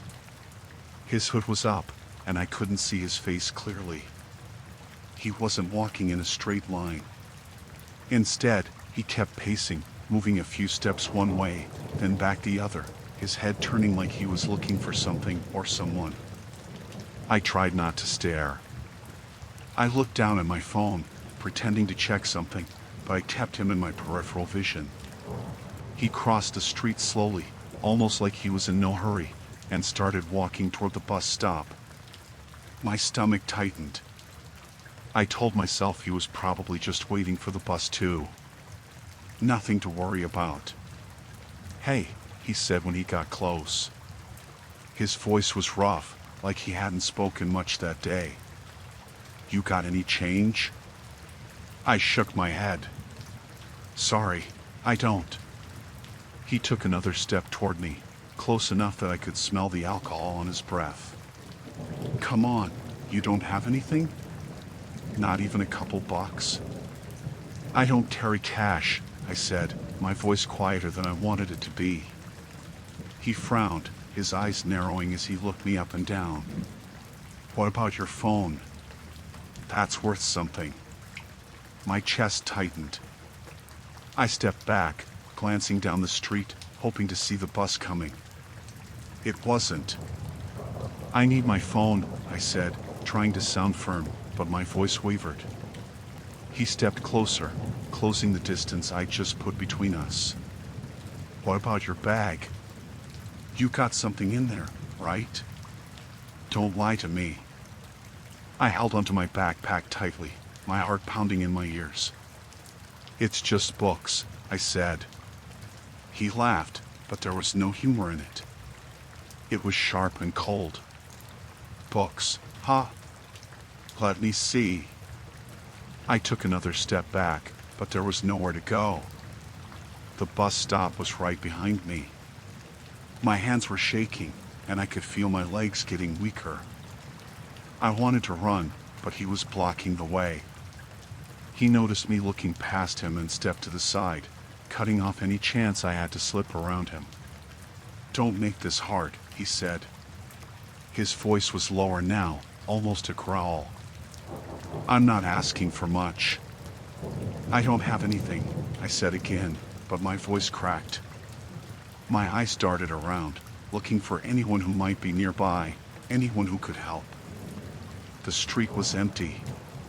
He leaned in, and I could feel the heat from his breath. "You think I'm stupid? I know you've got something. Just give it to me, and I'll leave you alone." I could feel tears stinging my eyes, but I forced them back. Crying wouldn't help. I looked at his face for the first time. His eyes were bloodshot, and there was a twitch in his jaw, like he was barely holding something back. He wasn't just angry. He was desperate. A car drove past, its headlights sweeping over us for a second before it kept going. I thought about yelling, waving my arms, but the car was already too far away. He didn't even look at it. His focus was entirely on me. He reached for my bag. "Come on, let's see what you've got in here." I jerked back instinctively, holding onto the straps. "No!" The word came out louder than I intended, echoing in the empty street. His expression changed. The anger I'd seen in his eyes before flared, and he grabbed my arm, his grip tight and painful. "Don't raise your voice at me," he said through clenched teeth. I twisted, trying to pull away, but he was strong. "Let go of me," I shouted, hoping anyone might hear. He shoved me against the glass panel of the bus stop, and I hit it hard enough to make the whole thing rattle. My head spun for a second, but I didn't stop struggling. I kicked out, my foot connecting with his shin, and he let go just enough for me to slip out of his grip. I stumbled into the street, barely keeping my balance. He came after me, his face twisted in fury. "You think you can just walk away?" he yelled. I ran. I didn't look back, didn't care about the bus or my bag or anything else. My only thought was to get away. My legs burned as I sprinted down the street, my breath coming in short, panic gasps. I heard his footsteps behind me, heavy and fast. He was chasing me. I pushed myself harder, my heart pounding so loud I couldn't hear anything else. I turned a corner and spotted a convenience store up ahead, its lights still on. Without thinking, I ran straight for it. I burst through the door, nearly crashing into a display of snacks. The cashier looked up, startled. "Call the police," I shouted, my voice hoarse. "There's a man, he's chasing me." The cashier grabbed the phone, and I turned to look at the door. The man had stopped just outside, standing in the glow of the streetlights. He was staring at me, his chest heaving like he'd been running too. For a moment, he just stood there, and I thought maybe he was going to come in. But then he turned and walked away. The police arrived a few minutes later. I told them everything, gave them a description, but they said there wasn't much they could do unless they caught him in the act. They offered to drive me back to campus, and I accepted. My legs were still shaking too much to walk. I never saw him again, but I stopped taking the late bus after that. It's been months, and I still can't stand waiting alone at a bus stop. Every time I hear footsteps behind me, I freeze, expecting to see him there.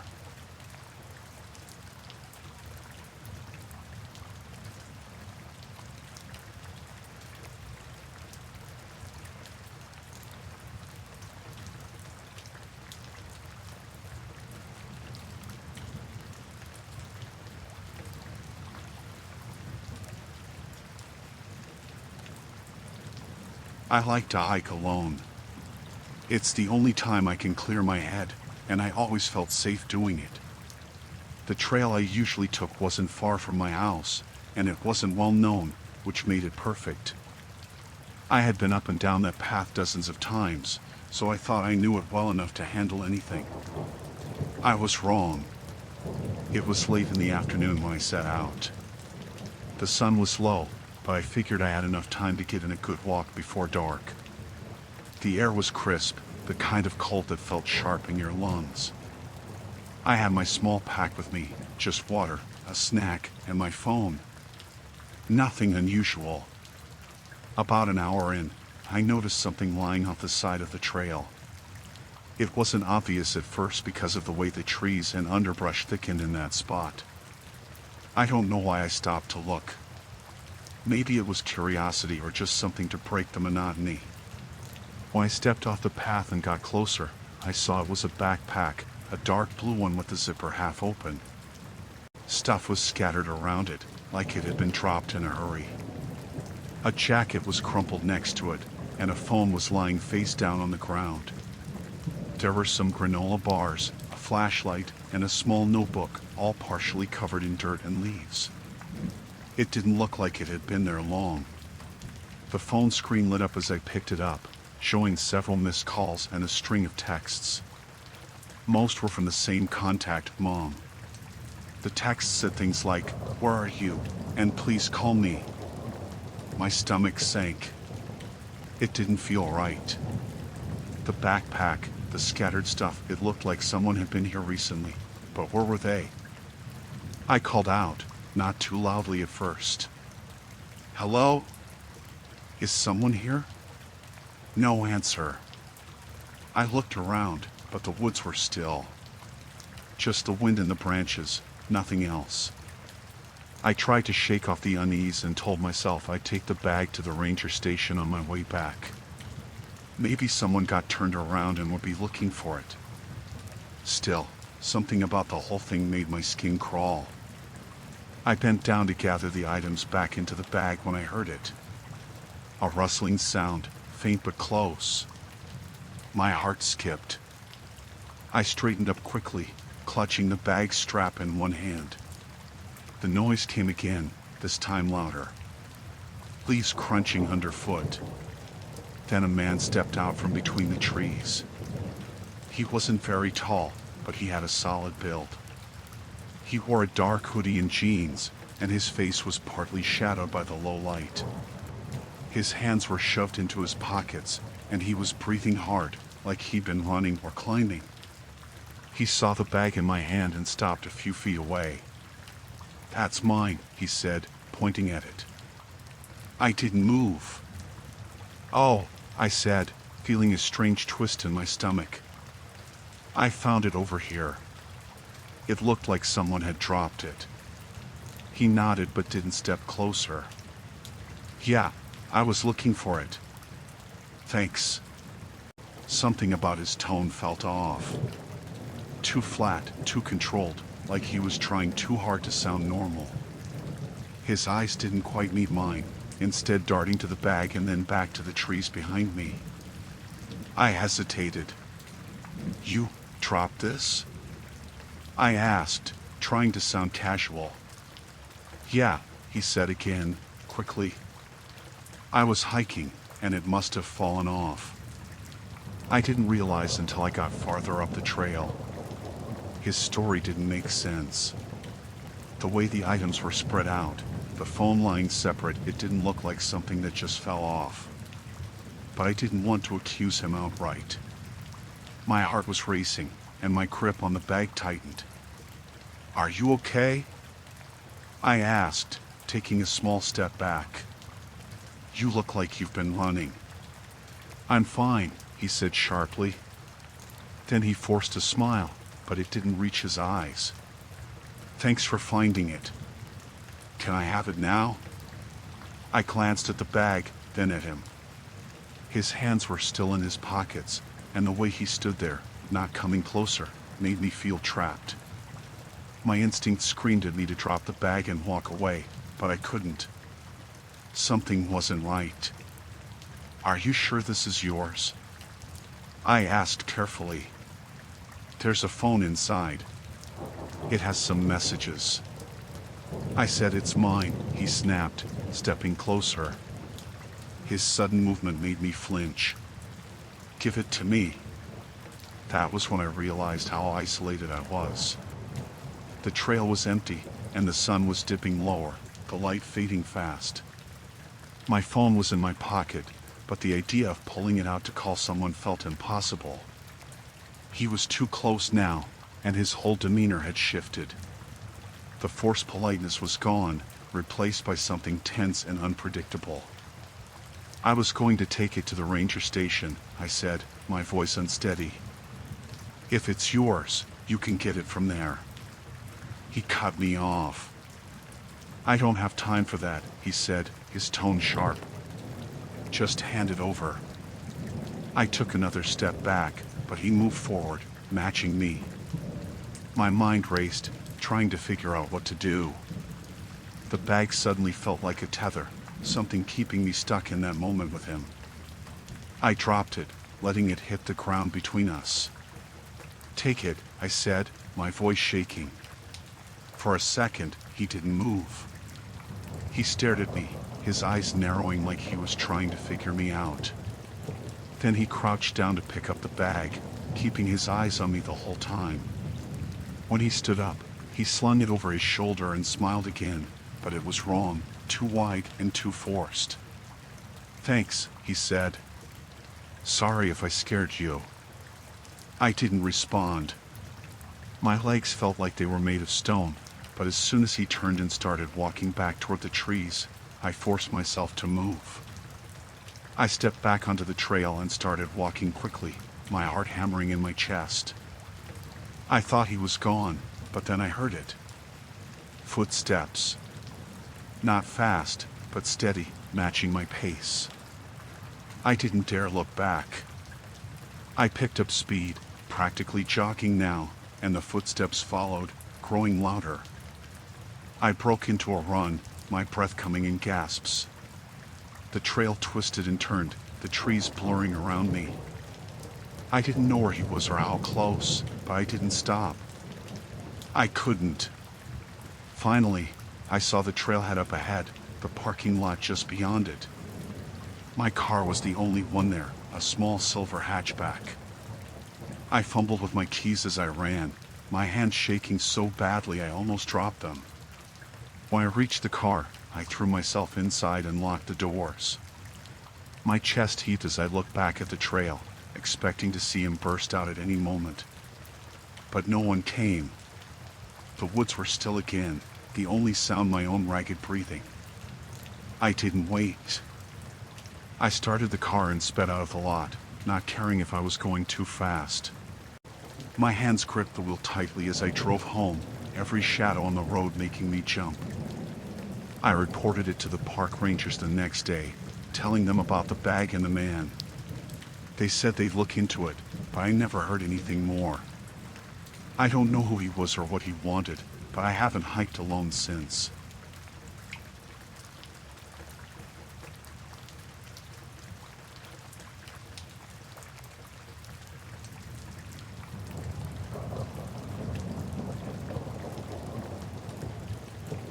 The office building where I worked late sometimes felt like another world after hours.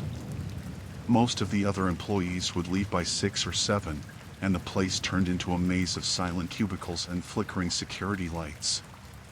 That night, I was there finishing up some reports that had to be submitted by the morning. It wasn't unusual for me to stay late, but for some reason, the air felt heavier that evening, though I kept telling myself it was just because I was tired. By the time I shut down my computer, it was close to midnight. The office was completely empty. The cleaning crew had already come through earlier in the evening, and their job usually didn't take long. I grabbed my briefcase and headed toward the elevator, trying not to think too much about the quiet. I'd done this plenty of times before, but there was something about walking through those dimly lit halls when I knew no one else was around that always made my nerves itch a little. The elevator ride down was uneventful. I was parked in the underground garage, which was mostly used by employees during the day. At night, it was practically deserted. As the elevator doors opened, the cold air from the garage hit me. It always felt a little colder down there, even in the summer, like the concrete walls held onto a chill. My car was parked at the far end of the garage, under one of the few working lights. Most of the other spaces were empty, and the sound of my footsteps echoed unnaturally against the walls.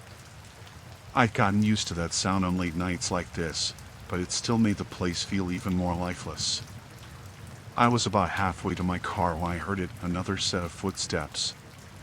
They weren't loud, just soft enough that I might not have noticed them if the garage hadn't been so quiet. At first, I thought I might have imagined it. I stopped walking, and the sound stopped too. I turned around quickly, expecting to see someone behind me, but there was no one. Just rows of empty parking spaces and the faint hum of the fluorescent lights above. I shook my head and told myself I was being paranoid. Maybe it had been an echo. I kept walking, but I couldn't shake the feeling that I wasn't alone.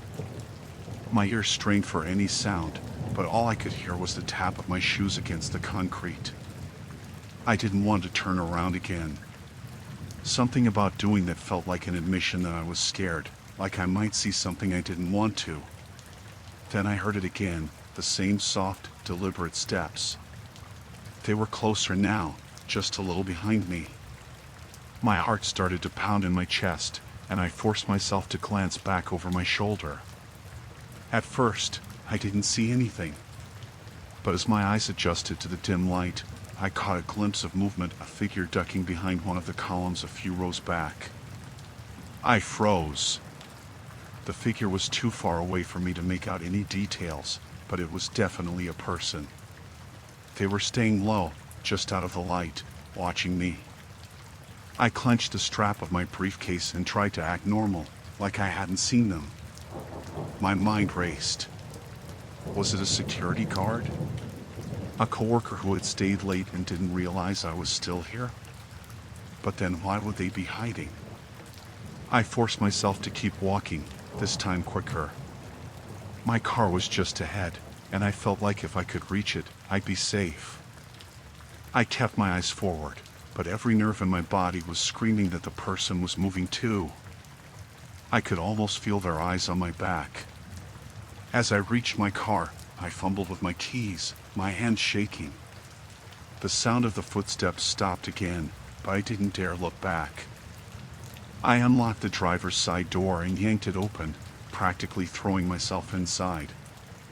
I locked the doors and started the engine as quickly as I could, my eyes darting to the rearview mirror. For a moment, I thought maybe I'd overreacted, that whoever it was had decided to leave me alone. But then I saw them, a shadow moving out from behind a column, walking slowly toward my car. They didn't run or try to hide this time. They just walked, like they knew there was no rush. I couldn't see their face clearly, but they were tall, wearing dark clothes. They stopped a few feet away, just outside the glow of my headlights, and stood there, watching me. My hand hovered over the gear shift, my mind racing with what to do next. Part of me wanted to confront them, to roll down the window and demand to know what they wanted. But the other part, the part that was growing louder with every second, told me to leave. I threw the car into reverse and backed out of the space as fast as I could. The figure didn't move, didn't try to stop me. They just stood there, their head tilting slightly as I turned the car around and sped toward the exit. As I drove up the ramp, I glanced in my rearview mirror one last time. The figure was still there, standing in the same spot, their outline barely visible in the darkness. My chest felt tight, and I didn't breathe normally again until I was on the main road, the garage disappearing behind me. I didn't stop driving until I was home, locking every door and window as soon as I got inside. I didn't sleep much that night, and the image of the figure standing in the garage stayed with me for days. I reported it to building management, but they didn't seem too concerned. They said the security cameras in the garage were old and probably wouldn't have picked up much. I started parking on the street after that, even if it meant walking a little farther to the office. I never wanted to step foot in that garage again.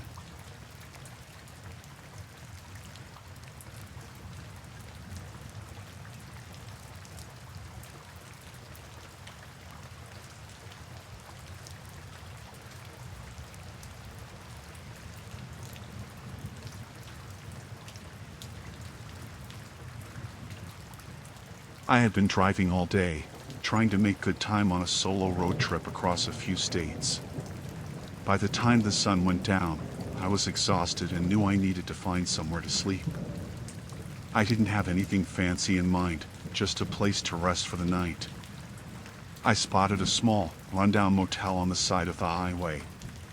The vacancy sign was lit up, and it seemed quiet enough, so I pulled in. The check-in process was quick. The clerk barely looked up from his phone as he handed me the key. The room was at the end of the building, farthest from the office. It wasn't much to look at: an old bed with a sagging mattress, a small TV mounted on the wall, and a tiny bathroom that smelled faintly of mildew. But I didn't care. I just needed a few hours of sleep before getting back on the road. After locking the door and double-checking the bolt, I dropped my bag on the floor and climbed into bed. I was too tired to care about the thin walls or the distant hum of cars on the highway. I fell asleep almost immediately. Sometime in the middle of the night, I woke up to a faint noise. It took me a second to orient myself. At first, I thought it might be someone in the room next door watching TV. But then I heard it again, a scratching sound, like something was scraping against wood. I turned my head toward the connecting door on the far side of the room. It was one of those old, flimsy doors that link two motel rooms together. The kind you never really think about until you're staying in a place like this. I stared at the door for a moment, listening. The scratching stopped, replaced by a soft creak. My stomach tightened when I realized the doorknob was slowly turning. The door didn't open, but it moved just enough to let me know someone was trying to get in.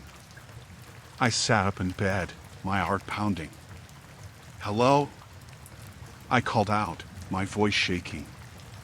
There was no response, but the movement stopped. For a moment, I thought maybe I'd scared whoever it was. But then a voice came through the door. It was low and rough, almost a whisper. "I know you're in there. Let me in." Every hair on my body stood on end. The voice was calm, but there was something about it that felt wrong, like the person wasn't trying to ask, they were demanding. I grabbed my phone from the nightstand and turned on the flashlight, pointing it toward the door. "You need to leave," I said, trying to sound firm even though my hands were shaking. "I'm calling the police." The man on the other side laughed, a quiet, dry sound that made my skin crawl. "Go ahead," he said. "They won't get here in time." The doorknob jiggled harder now, the thin wood rattling in its frame. I backed away toward the main door of the room, my phone still in hand. My first thought was to run outside and get help, but I realized my car keys were on the dresser, right next to the connecting door. I'd have to get past it to grab them. The man started whispering again, his words fast and sharp, like he was trying to scare me on purpose. "I've been watching you since you got here. You think you're safe? You think that little lock's gonna stop me?" I couldn't move. My feet felt like they were glued to the carpet. I thought about yelling, but the motel seemed deserted when I checked in. I wasn't sure anyone would hear me. The door rattled harder now, and I could see it bowing slightly, like the hinges were about to give. I turned my phone's flashlight off, hoping the darkness would make me less of a target. My breathing was loud in the quiet room, and I tried to muffle it with my hand. Then I heard a sharp crack. The frame was starting to split. He was forcing the door open bit by bit. I realized I couldn't just stand there and wait for him to get through. I needed to act. I grabbed the only thing within reach, a small metal trash can, and held it like a weapon. I crept toward the dresser, my eyes locked on the door. The man must have heard me move because he stopped and started talking again. "You're making this harder than it needs to be," he said. "Just open the door." I didn't answer. My fingers closed around my car keys, and I bolted for the main door. The man must have heard the jingle because he shouted, "Don't you dare," and slammed his shoulder into the connecting door with all his weight. I unlocked the main door as fast as I could and ran outside. The cold night air hit me like a slap, but I didn't stop. I ran straight for my car, fumbling with the keys. Behind me, I heard the connecting door burst open, the sound echoing through the empty parking lot. I managed to unlock my car and throw myself inside just as I saw him appear in the doorway of my room. He was tall, dressed in dark clothes, his face partially obscured by the shadows. He didn't run after me, but he stood there watching as I started the engine and peeled out of the lot. I drove until I reached a gas station several miles down the highway. Once I was inside, surrounded by people and bright lights, I finally felt safe enough to call the police. They sent an officer to the motel, but by the time they arrived, the man was gone. The clerk claimed he hadn't seen or heard anything unusual. I didn't go back for my things. Whatever I left in that room wasn't worth the risk. I ended up sleeping in my car at a well-lit truck stop that night, and even then, I didn't really sleep. The image of that man standing in the doorway, watching me with those dark eyes, is something I'll never forget.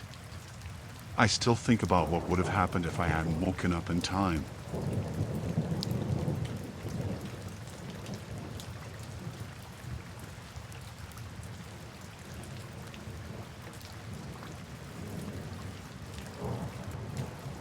I was on the road later than I wanted to be, tired but not quite ready to pull into a motel yet. I needed coffee, something to wake me up before the drive took me off the interstate into the darker, quieter roads. When I saw the lit-up sign for a diner, I decided to stop. It looked like it had been there forever, the kind of place where you could get strong coffee and greasy food without much fuss. Inside, the place was nearly empty. A waitress stood behind the counter, flipping through a magazine, and there was one other customer sitting in a booth near the window. He had a coffee cup in front of him, his hands wrapped around it, though he wasn't drinking. He looked up when I came in. His eyes lingered on me for a little too long, and I immediately felt uneasy, but I brushed it off. I figured he was just bored. I picked a booth near the middle of the room, not too close to him, not too far from the counter. The waitress came over, looking like she was already halfway through her shift, and asked if I wanted anything besides coffee. I said no, and she went to pour me a cup. I could feel the man's eyes on me while I waited. When I glanced over, he was still staring, but he quickly looked down, pretending to be interested in his cup. The coffee came, and I focused on it, trying to shake off the weird feeling. I told myself I was just paranoid. He was probably just a regular, sitting in his usual spot. I sipped the coffee, scrolling through my phone, trying not to think about him. Then I heard him get up. His boots scraped against the floor, and when I looked up, he was walking toward me. I thought he might be heading for the bathroom, but he stopped by my table instead. He smiled, a thin, tight-lipped kind of smile, and nodded at the empty seat across from me. "Mind if I sit?" he asked. I didn't want him to, but something in the way he was looking at me made it hard to say no. It wasn't exactly threatening, but it wasn't friendly either. Reluctantly, I shrugged, and he slid into the booth. "You're not from around here," he said. It wasn't a question, just a statement. "No," I replied, keeping it short. I didn't want to talk. "Where are you headed?" I hesitated. "Just passing through." He smiled again, that same tight smile. "Long drive this late. Dangerous to be out on these roads by yourself." The way he said it sent a chill down my spine. It felt less like a warning and more like an observation. I nodded, not sure how to respond, and took another sip of my coffee. He leaned forward, resting his arms on the table. "You've been driving for a while, haven't you?" "Yeah," I said, trying to sound casual. "A few hours." He nodded slowly, like he already knew. "I saw you stop at that gas station a couple towns back." I froze. My grip on the coffee cup tightened, and my mind raced. I hadn't noticed anyone watching me at the gas station. It was a quick stop, just enough to fill the tank and grab a bottle of water. I didn't even remember seeing his truck or car. "You drive that blue sedan, right?" he continued. "The one with the little dent on the back bumper?" I didn't answer. My stomach twisted into knots. How did he know that? He smiled wider this time, as if he enjoyed my discomfort. "Nice car. Reliable. Not the kind of thing you'd want breaking down out here, though." I forced myself to keep calm, even though my heart was pounding. "I don't know what you're talking about," I said, trying to keep my voice steady. He chuckled. It was low and humorless. "Come on, no need to play dumb. I've seen you a couple of times now. You must have noticed me." "I haven't," I said quickly. Too quickly. He tilted his head, studying me. "That's a shame. I've been keeping an eye on you, making sure you're safe." His tone was casual, almost friendly, but the words sent a wave of fear through me. I didn't know what he meant, and I didn't want to. My hands were trembling, and I tried to hide it by setting the coffee cup down. "You shouldn't be traveling alone," he said after a moment. "Too easy for things to go wrong. People disappear out here all the time, you know." I felt trapped. The diner was empty except for the waitress, who hadn't looked our way once. She seemed completely unaware of what was happening. I thought about getting up and leaving, but I wasn't sure if he'd let me. He had a way of blocking the table with his posture, like he was ready to stop me if I moved. "You ever hear about that guy who vanished a couple of years back?" he asked, leaning in closer. "Stopped at a place just like this. Nobody ever found him." I shook my head, not trusting myself to speak. He smirked, clearly enjoying how uncomfortable I was. "Funny thing," he said, tapping the table with one finger. "They say he ran into someone who decided he didn't need to get back on the road. Someone who wanted company. That was it." I couldn't sit there any longer. I slid out of the booth, grabbing my phone and keys. "I need to go," I said, trying to sound firm. He didn't try to stop me, but he watched as I headed for the door. "Drive safe," he called after me, his voice dripping with something I couldn't place.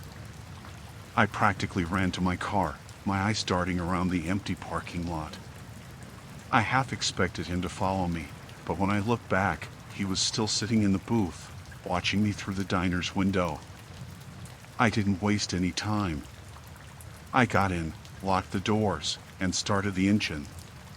As I pulled out of the lot, I glanced in the rearview mirror. He was standing outside the diner now, just staring at my car as I drove away. I kept checking the mirror for miles, convinced I'd see headlights behind me. But the road stayed empty. I didn't stop again until I was hours away, in a crowded, well-lit area where I knew I'd be safe. I haven't been back to that stretch of road since. Every time I think about that night, I wonder what would have happened if I'd stayed in that booth a minute longer.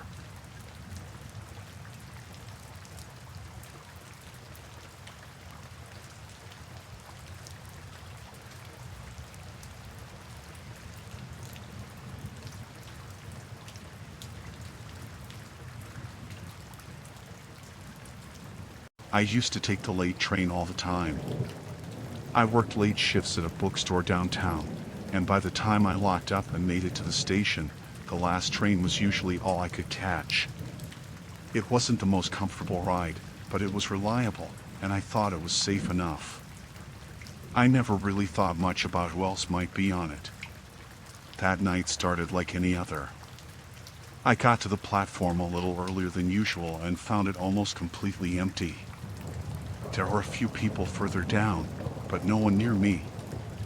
The air was cold, and the only sounds were the distant hum of the city and the occasional screech of a train pulling through on the opposite side. I leaned against a pillar, scrolling through my phone, trying to pass the time. When I glanced up, I noticed a man standing on the other side of the platform. He wasn't waiting near the edge or looking at the arrival board like most people did. He was just standing still, facing me. It was hard to tell exactly what he was doing from that distance, but it looked like he was staring. I looked back at my phone, trying not to make it obvious I'd seen him, but the feeling of being watched wouldn't go away. Every so often, I'd glance up again, and he was still there, in the exact same spot, facing my direction.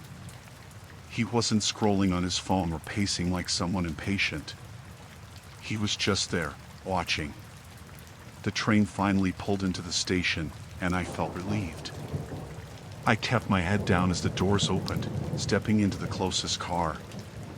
It was empty except for a man asleep in the far corner. I took a seat near the middle, putting my bag on the seat beside me, hoping to create some space if anyone else came in.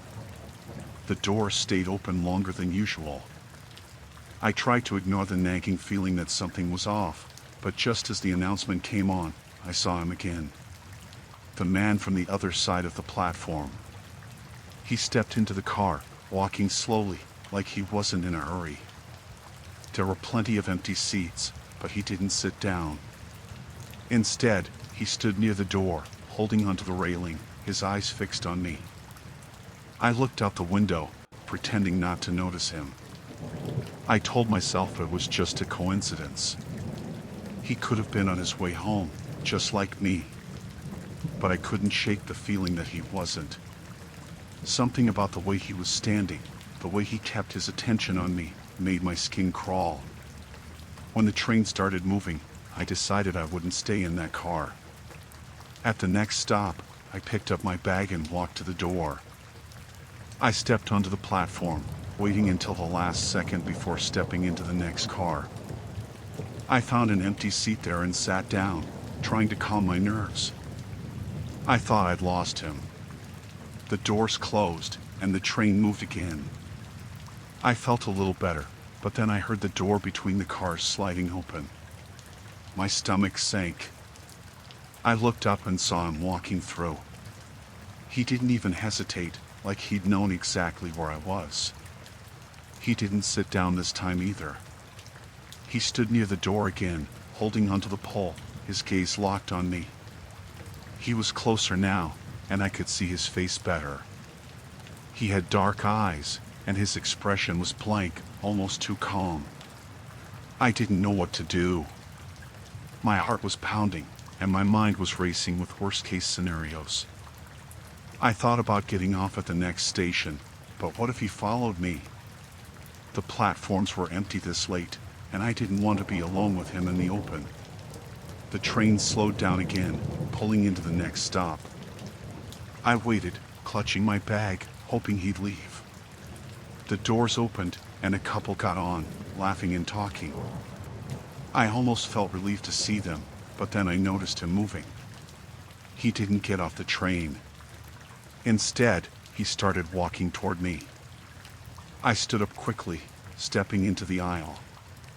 My plan was to move to the next car again, but as soon as I took a step, he stopped. He was blocking my path to the door. He wasn't close enough to grab me, but he was too close for comfort. "You're in a hurry," he said, his voice low. It was the first time he'd spoken, and his tone sent chills down my spine. I didn't answer. I turned and walked toward the other end of the car, heading for the opposite door. I could hear his footsteps behind me, slow but deliberate. I reached the door and pushed it open, stepping into the next car. This one was empty too. I moved quickly, walking to the far end, but when I turned around, he was already there, following me in. "Why are you running?" he asked. He wasn't out of breath, and his tone was calm, almost amused. I didn't respond. I backed up until I was near the door again, my hand on the lever. My thoughts were all over the place. If I kept moving between cars, he'd just follow me. If I got off the train, I'd be alone. I felt trapped. "Don't be scared," he said. "I just want to talk." His words didn't match the way he was looking at me.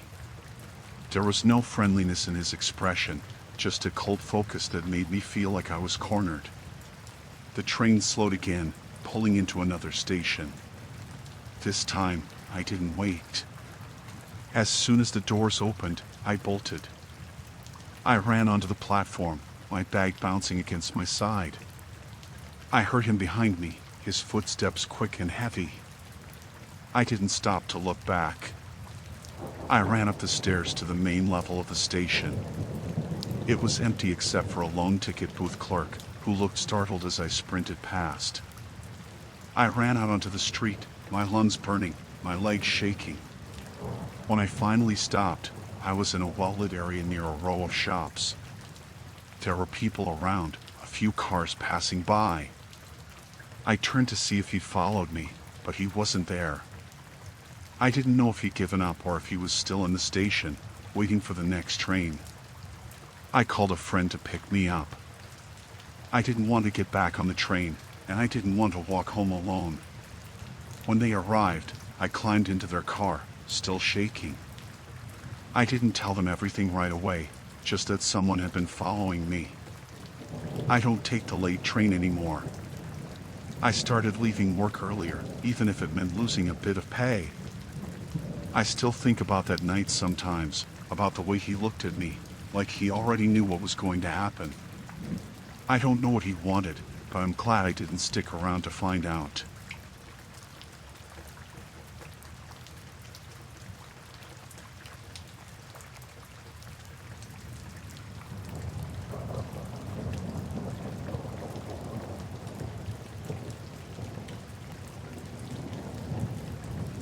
That night started off like most others.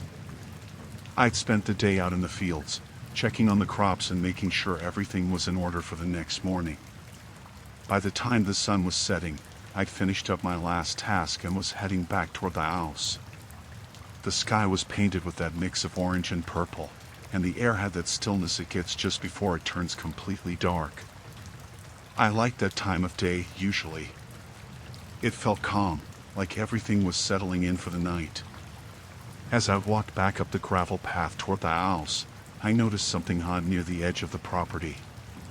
There was a car parked just past the tree line, half hidden behind the brush. It wasn't a car I recognized, and it was angled in a way that made it look like whoever had left it there didn't want it to be seen from the road. I stopped and stared at it for a moment, trying to figure out why someone would park out there. My closest neighbors were miles away, and most people who passed through stuck to the main road. My land wasn't exactly a tourist spot, and there weren't any trails or places to camp nearby. It didn't make sense. I thought about walking over to check it out, but the sun was already dipping low, and I didn't like the idea of poking around someone else's car without knowing what I was walking into. I decided I'd just keep an eye on it and see if it was still there in the morning. People got lost out here sometimes, or maybe someone had car trouble and would come back for it. By the time I got inside, it was fully dark. I locked the door behind me, had a quick dinner, and sat down with a book to wind down. My dog, Max, was sprawled out by the fireplace, snoring softly. It felt quiet, the kind of quiet you only get out in the country. The thought of that car slipped to the back of my mind. Around 10 o'clock, I decided to call it a night. I checked the doors and windows like I always did, making sure everything was secure. Max followed me upstairs, and I climbed into bed, expecting another quiet night.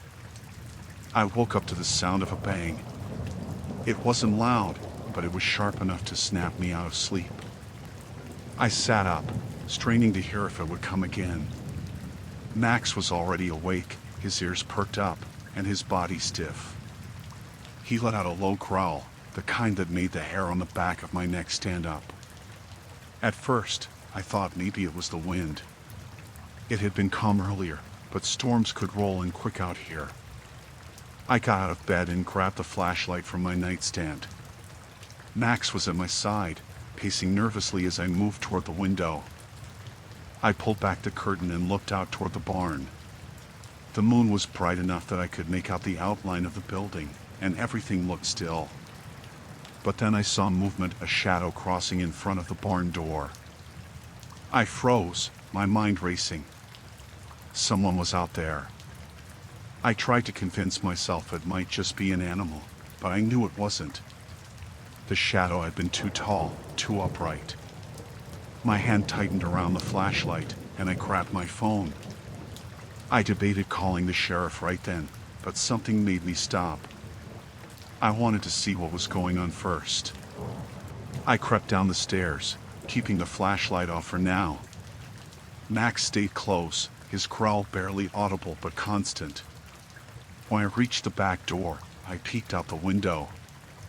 I couldn't see the barn from that angle, but I could hear something now, a faint scraping sound, like metal on metal.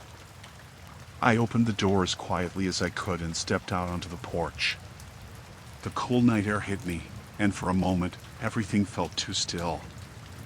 Then I heard it again, that same scraping noise. It was coming from the barn. I moved toward it slowly, keeping to the shadows. My boots crunched lightly on the gravel, and I winced at the sound. I could see the barn door now, slightly ajar, even though I knew I'd locked it earlier. The padlock was hanging loose, the latch broken. Someone had forced it open. Max stayed at my side, his body tense. I stopped a few feet away from the door, listening. There were faint sounds coming from inside now, footsteps, a shuffle of movement. Whoever it was, they were still in there. I took a deep breath and stepped closer, shining the flashlight into the barn. The beam cut through the darkness, landing on the rows of tools and equipment. For a second, I didn't see anything, but then a figure moved at the edge of the light. "Who's there?" I called out, my voice steadier than I felt. The figure froze, and for a moment, there was complete silence. Then, slowly, they stepped forward. It was a man, dressed in dark clothes with a hood pulled over his head. His face was partially hidden, but I could see enough to know he wasn't anyone I recognized. "I was just looking around," he said, his voice calm, almost casual. "Didn't mean to scare you." "Looking around?" I said, my grip tightening on the flashlight. "You broke the lock to get in here." He didn't respond to that. Instead, he took another step forward, his hands in his pockets. Something about the way he moved put me on edge, like he wasn't worried at all about being caught. "I didn't take anything," he said. "Just curious, that's all." I didn't believe him. My tools were valuable, and I'd heard plenty of stories about people stealing equipment from farms like mine. But something about this felt different. He wasn't in a hurry to leave, and the way he was watching me made my skin crawl. "I think you should go," I said, keeping the light on him. He tilted his head slightly, like he was considering it, but he didn't move. "You live out here alone?" he asked, his tone casual but with an edge that made my stomach twist. "That's none of your business," I said. He smiled, just a small, cold twitch of his lips. "Just making conversation." I didn't answer. My heart was pounding, and my mind was racing with what to do next. I thought about running back to the house, locking the door, and calling the sheriff, but I wasn't sure I'd make it before he followed me. Before I could decide, he took another step forward, and I saw something glint in his hand, a knife. Max growled, stepping in front of me, his body low and tense. The man stopped, his eyes flicking to the dog. "Easy," he said, his tone still calm. "No need for anyone to get hurt." I didn't wait to see what he would do next. I swung the flashlight at him, hard, aiming for his hand. It connected with a crack, and he let out a sharp curse, dropping the knife. Max lunged at him, barking and snapping, and the man stumbled back, tripping over a rake. I grabbed the knife and backed toward the door, yelling for Max to follow. The man was still on the ground, cursing and trying to get up, but I didn't wait to see if he'd come after me. I ran for the house, slamming the door behind me and locking it. I called the sheriff right away, my hands shaking as I explained what had happened. They arrived about 20 minutes later, but by the time they searched the barn and the property, the man was gone. They found the car near the tree line, abandoned. The sheriff said it looked like the guy had been planning to take more than just tools. There was rope and duct tape in the car, along with a few other things I didn't want to think about. They never caught him, but I installed security cameras and reinforced the locks after that. I still think about that night every time I walk out to the barn. I don't know what he wanted, but I'm glad I didn't wait to find out.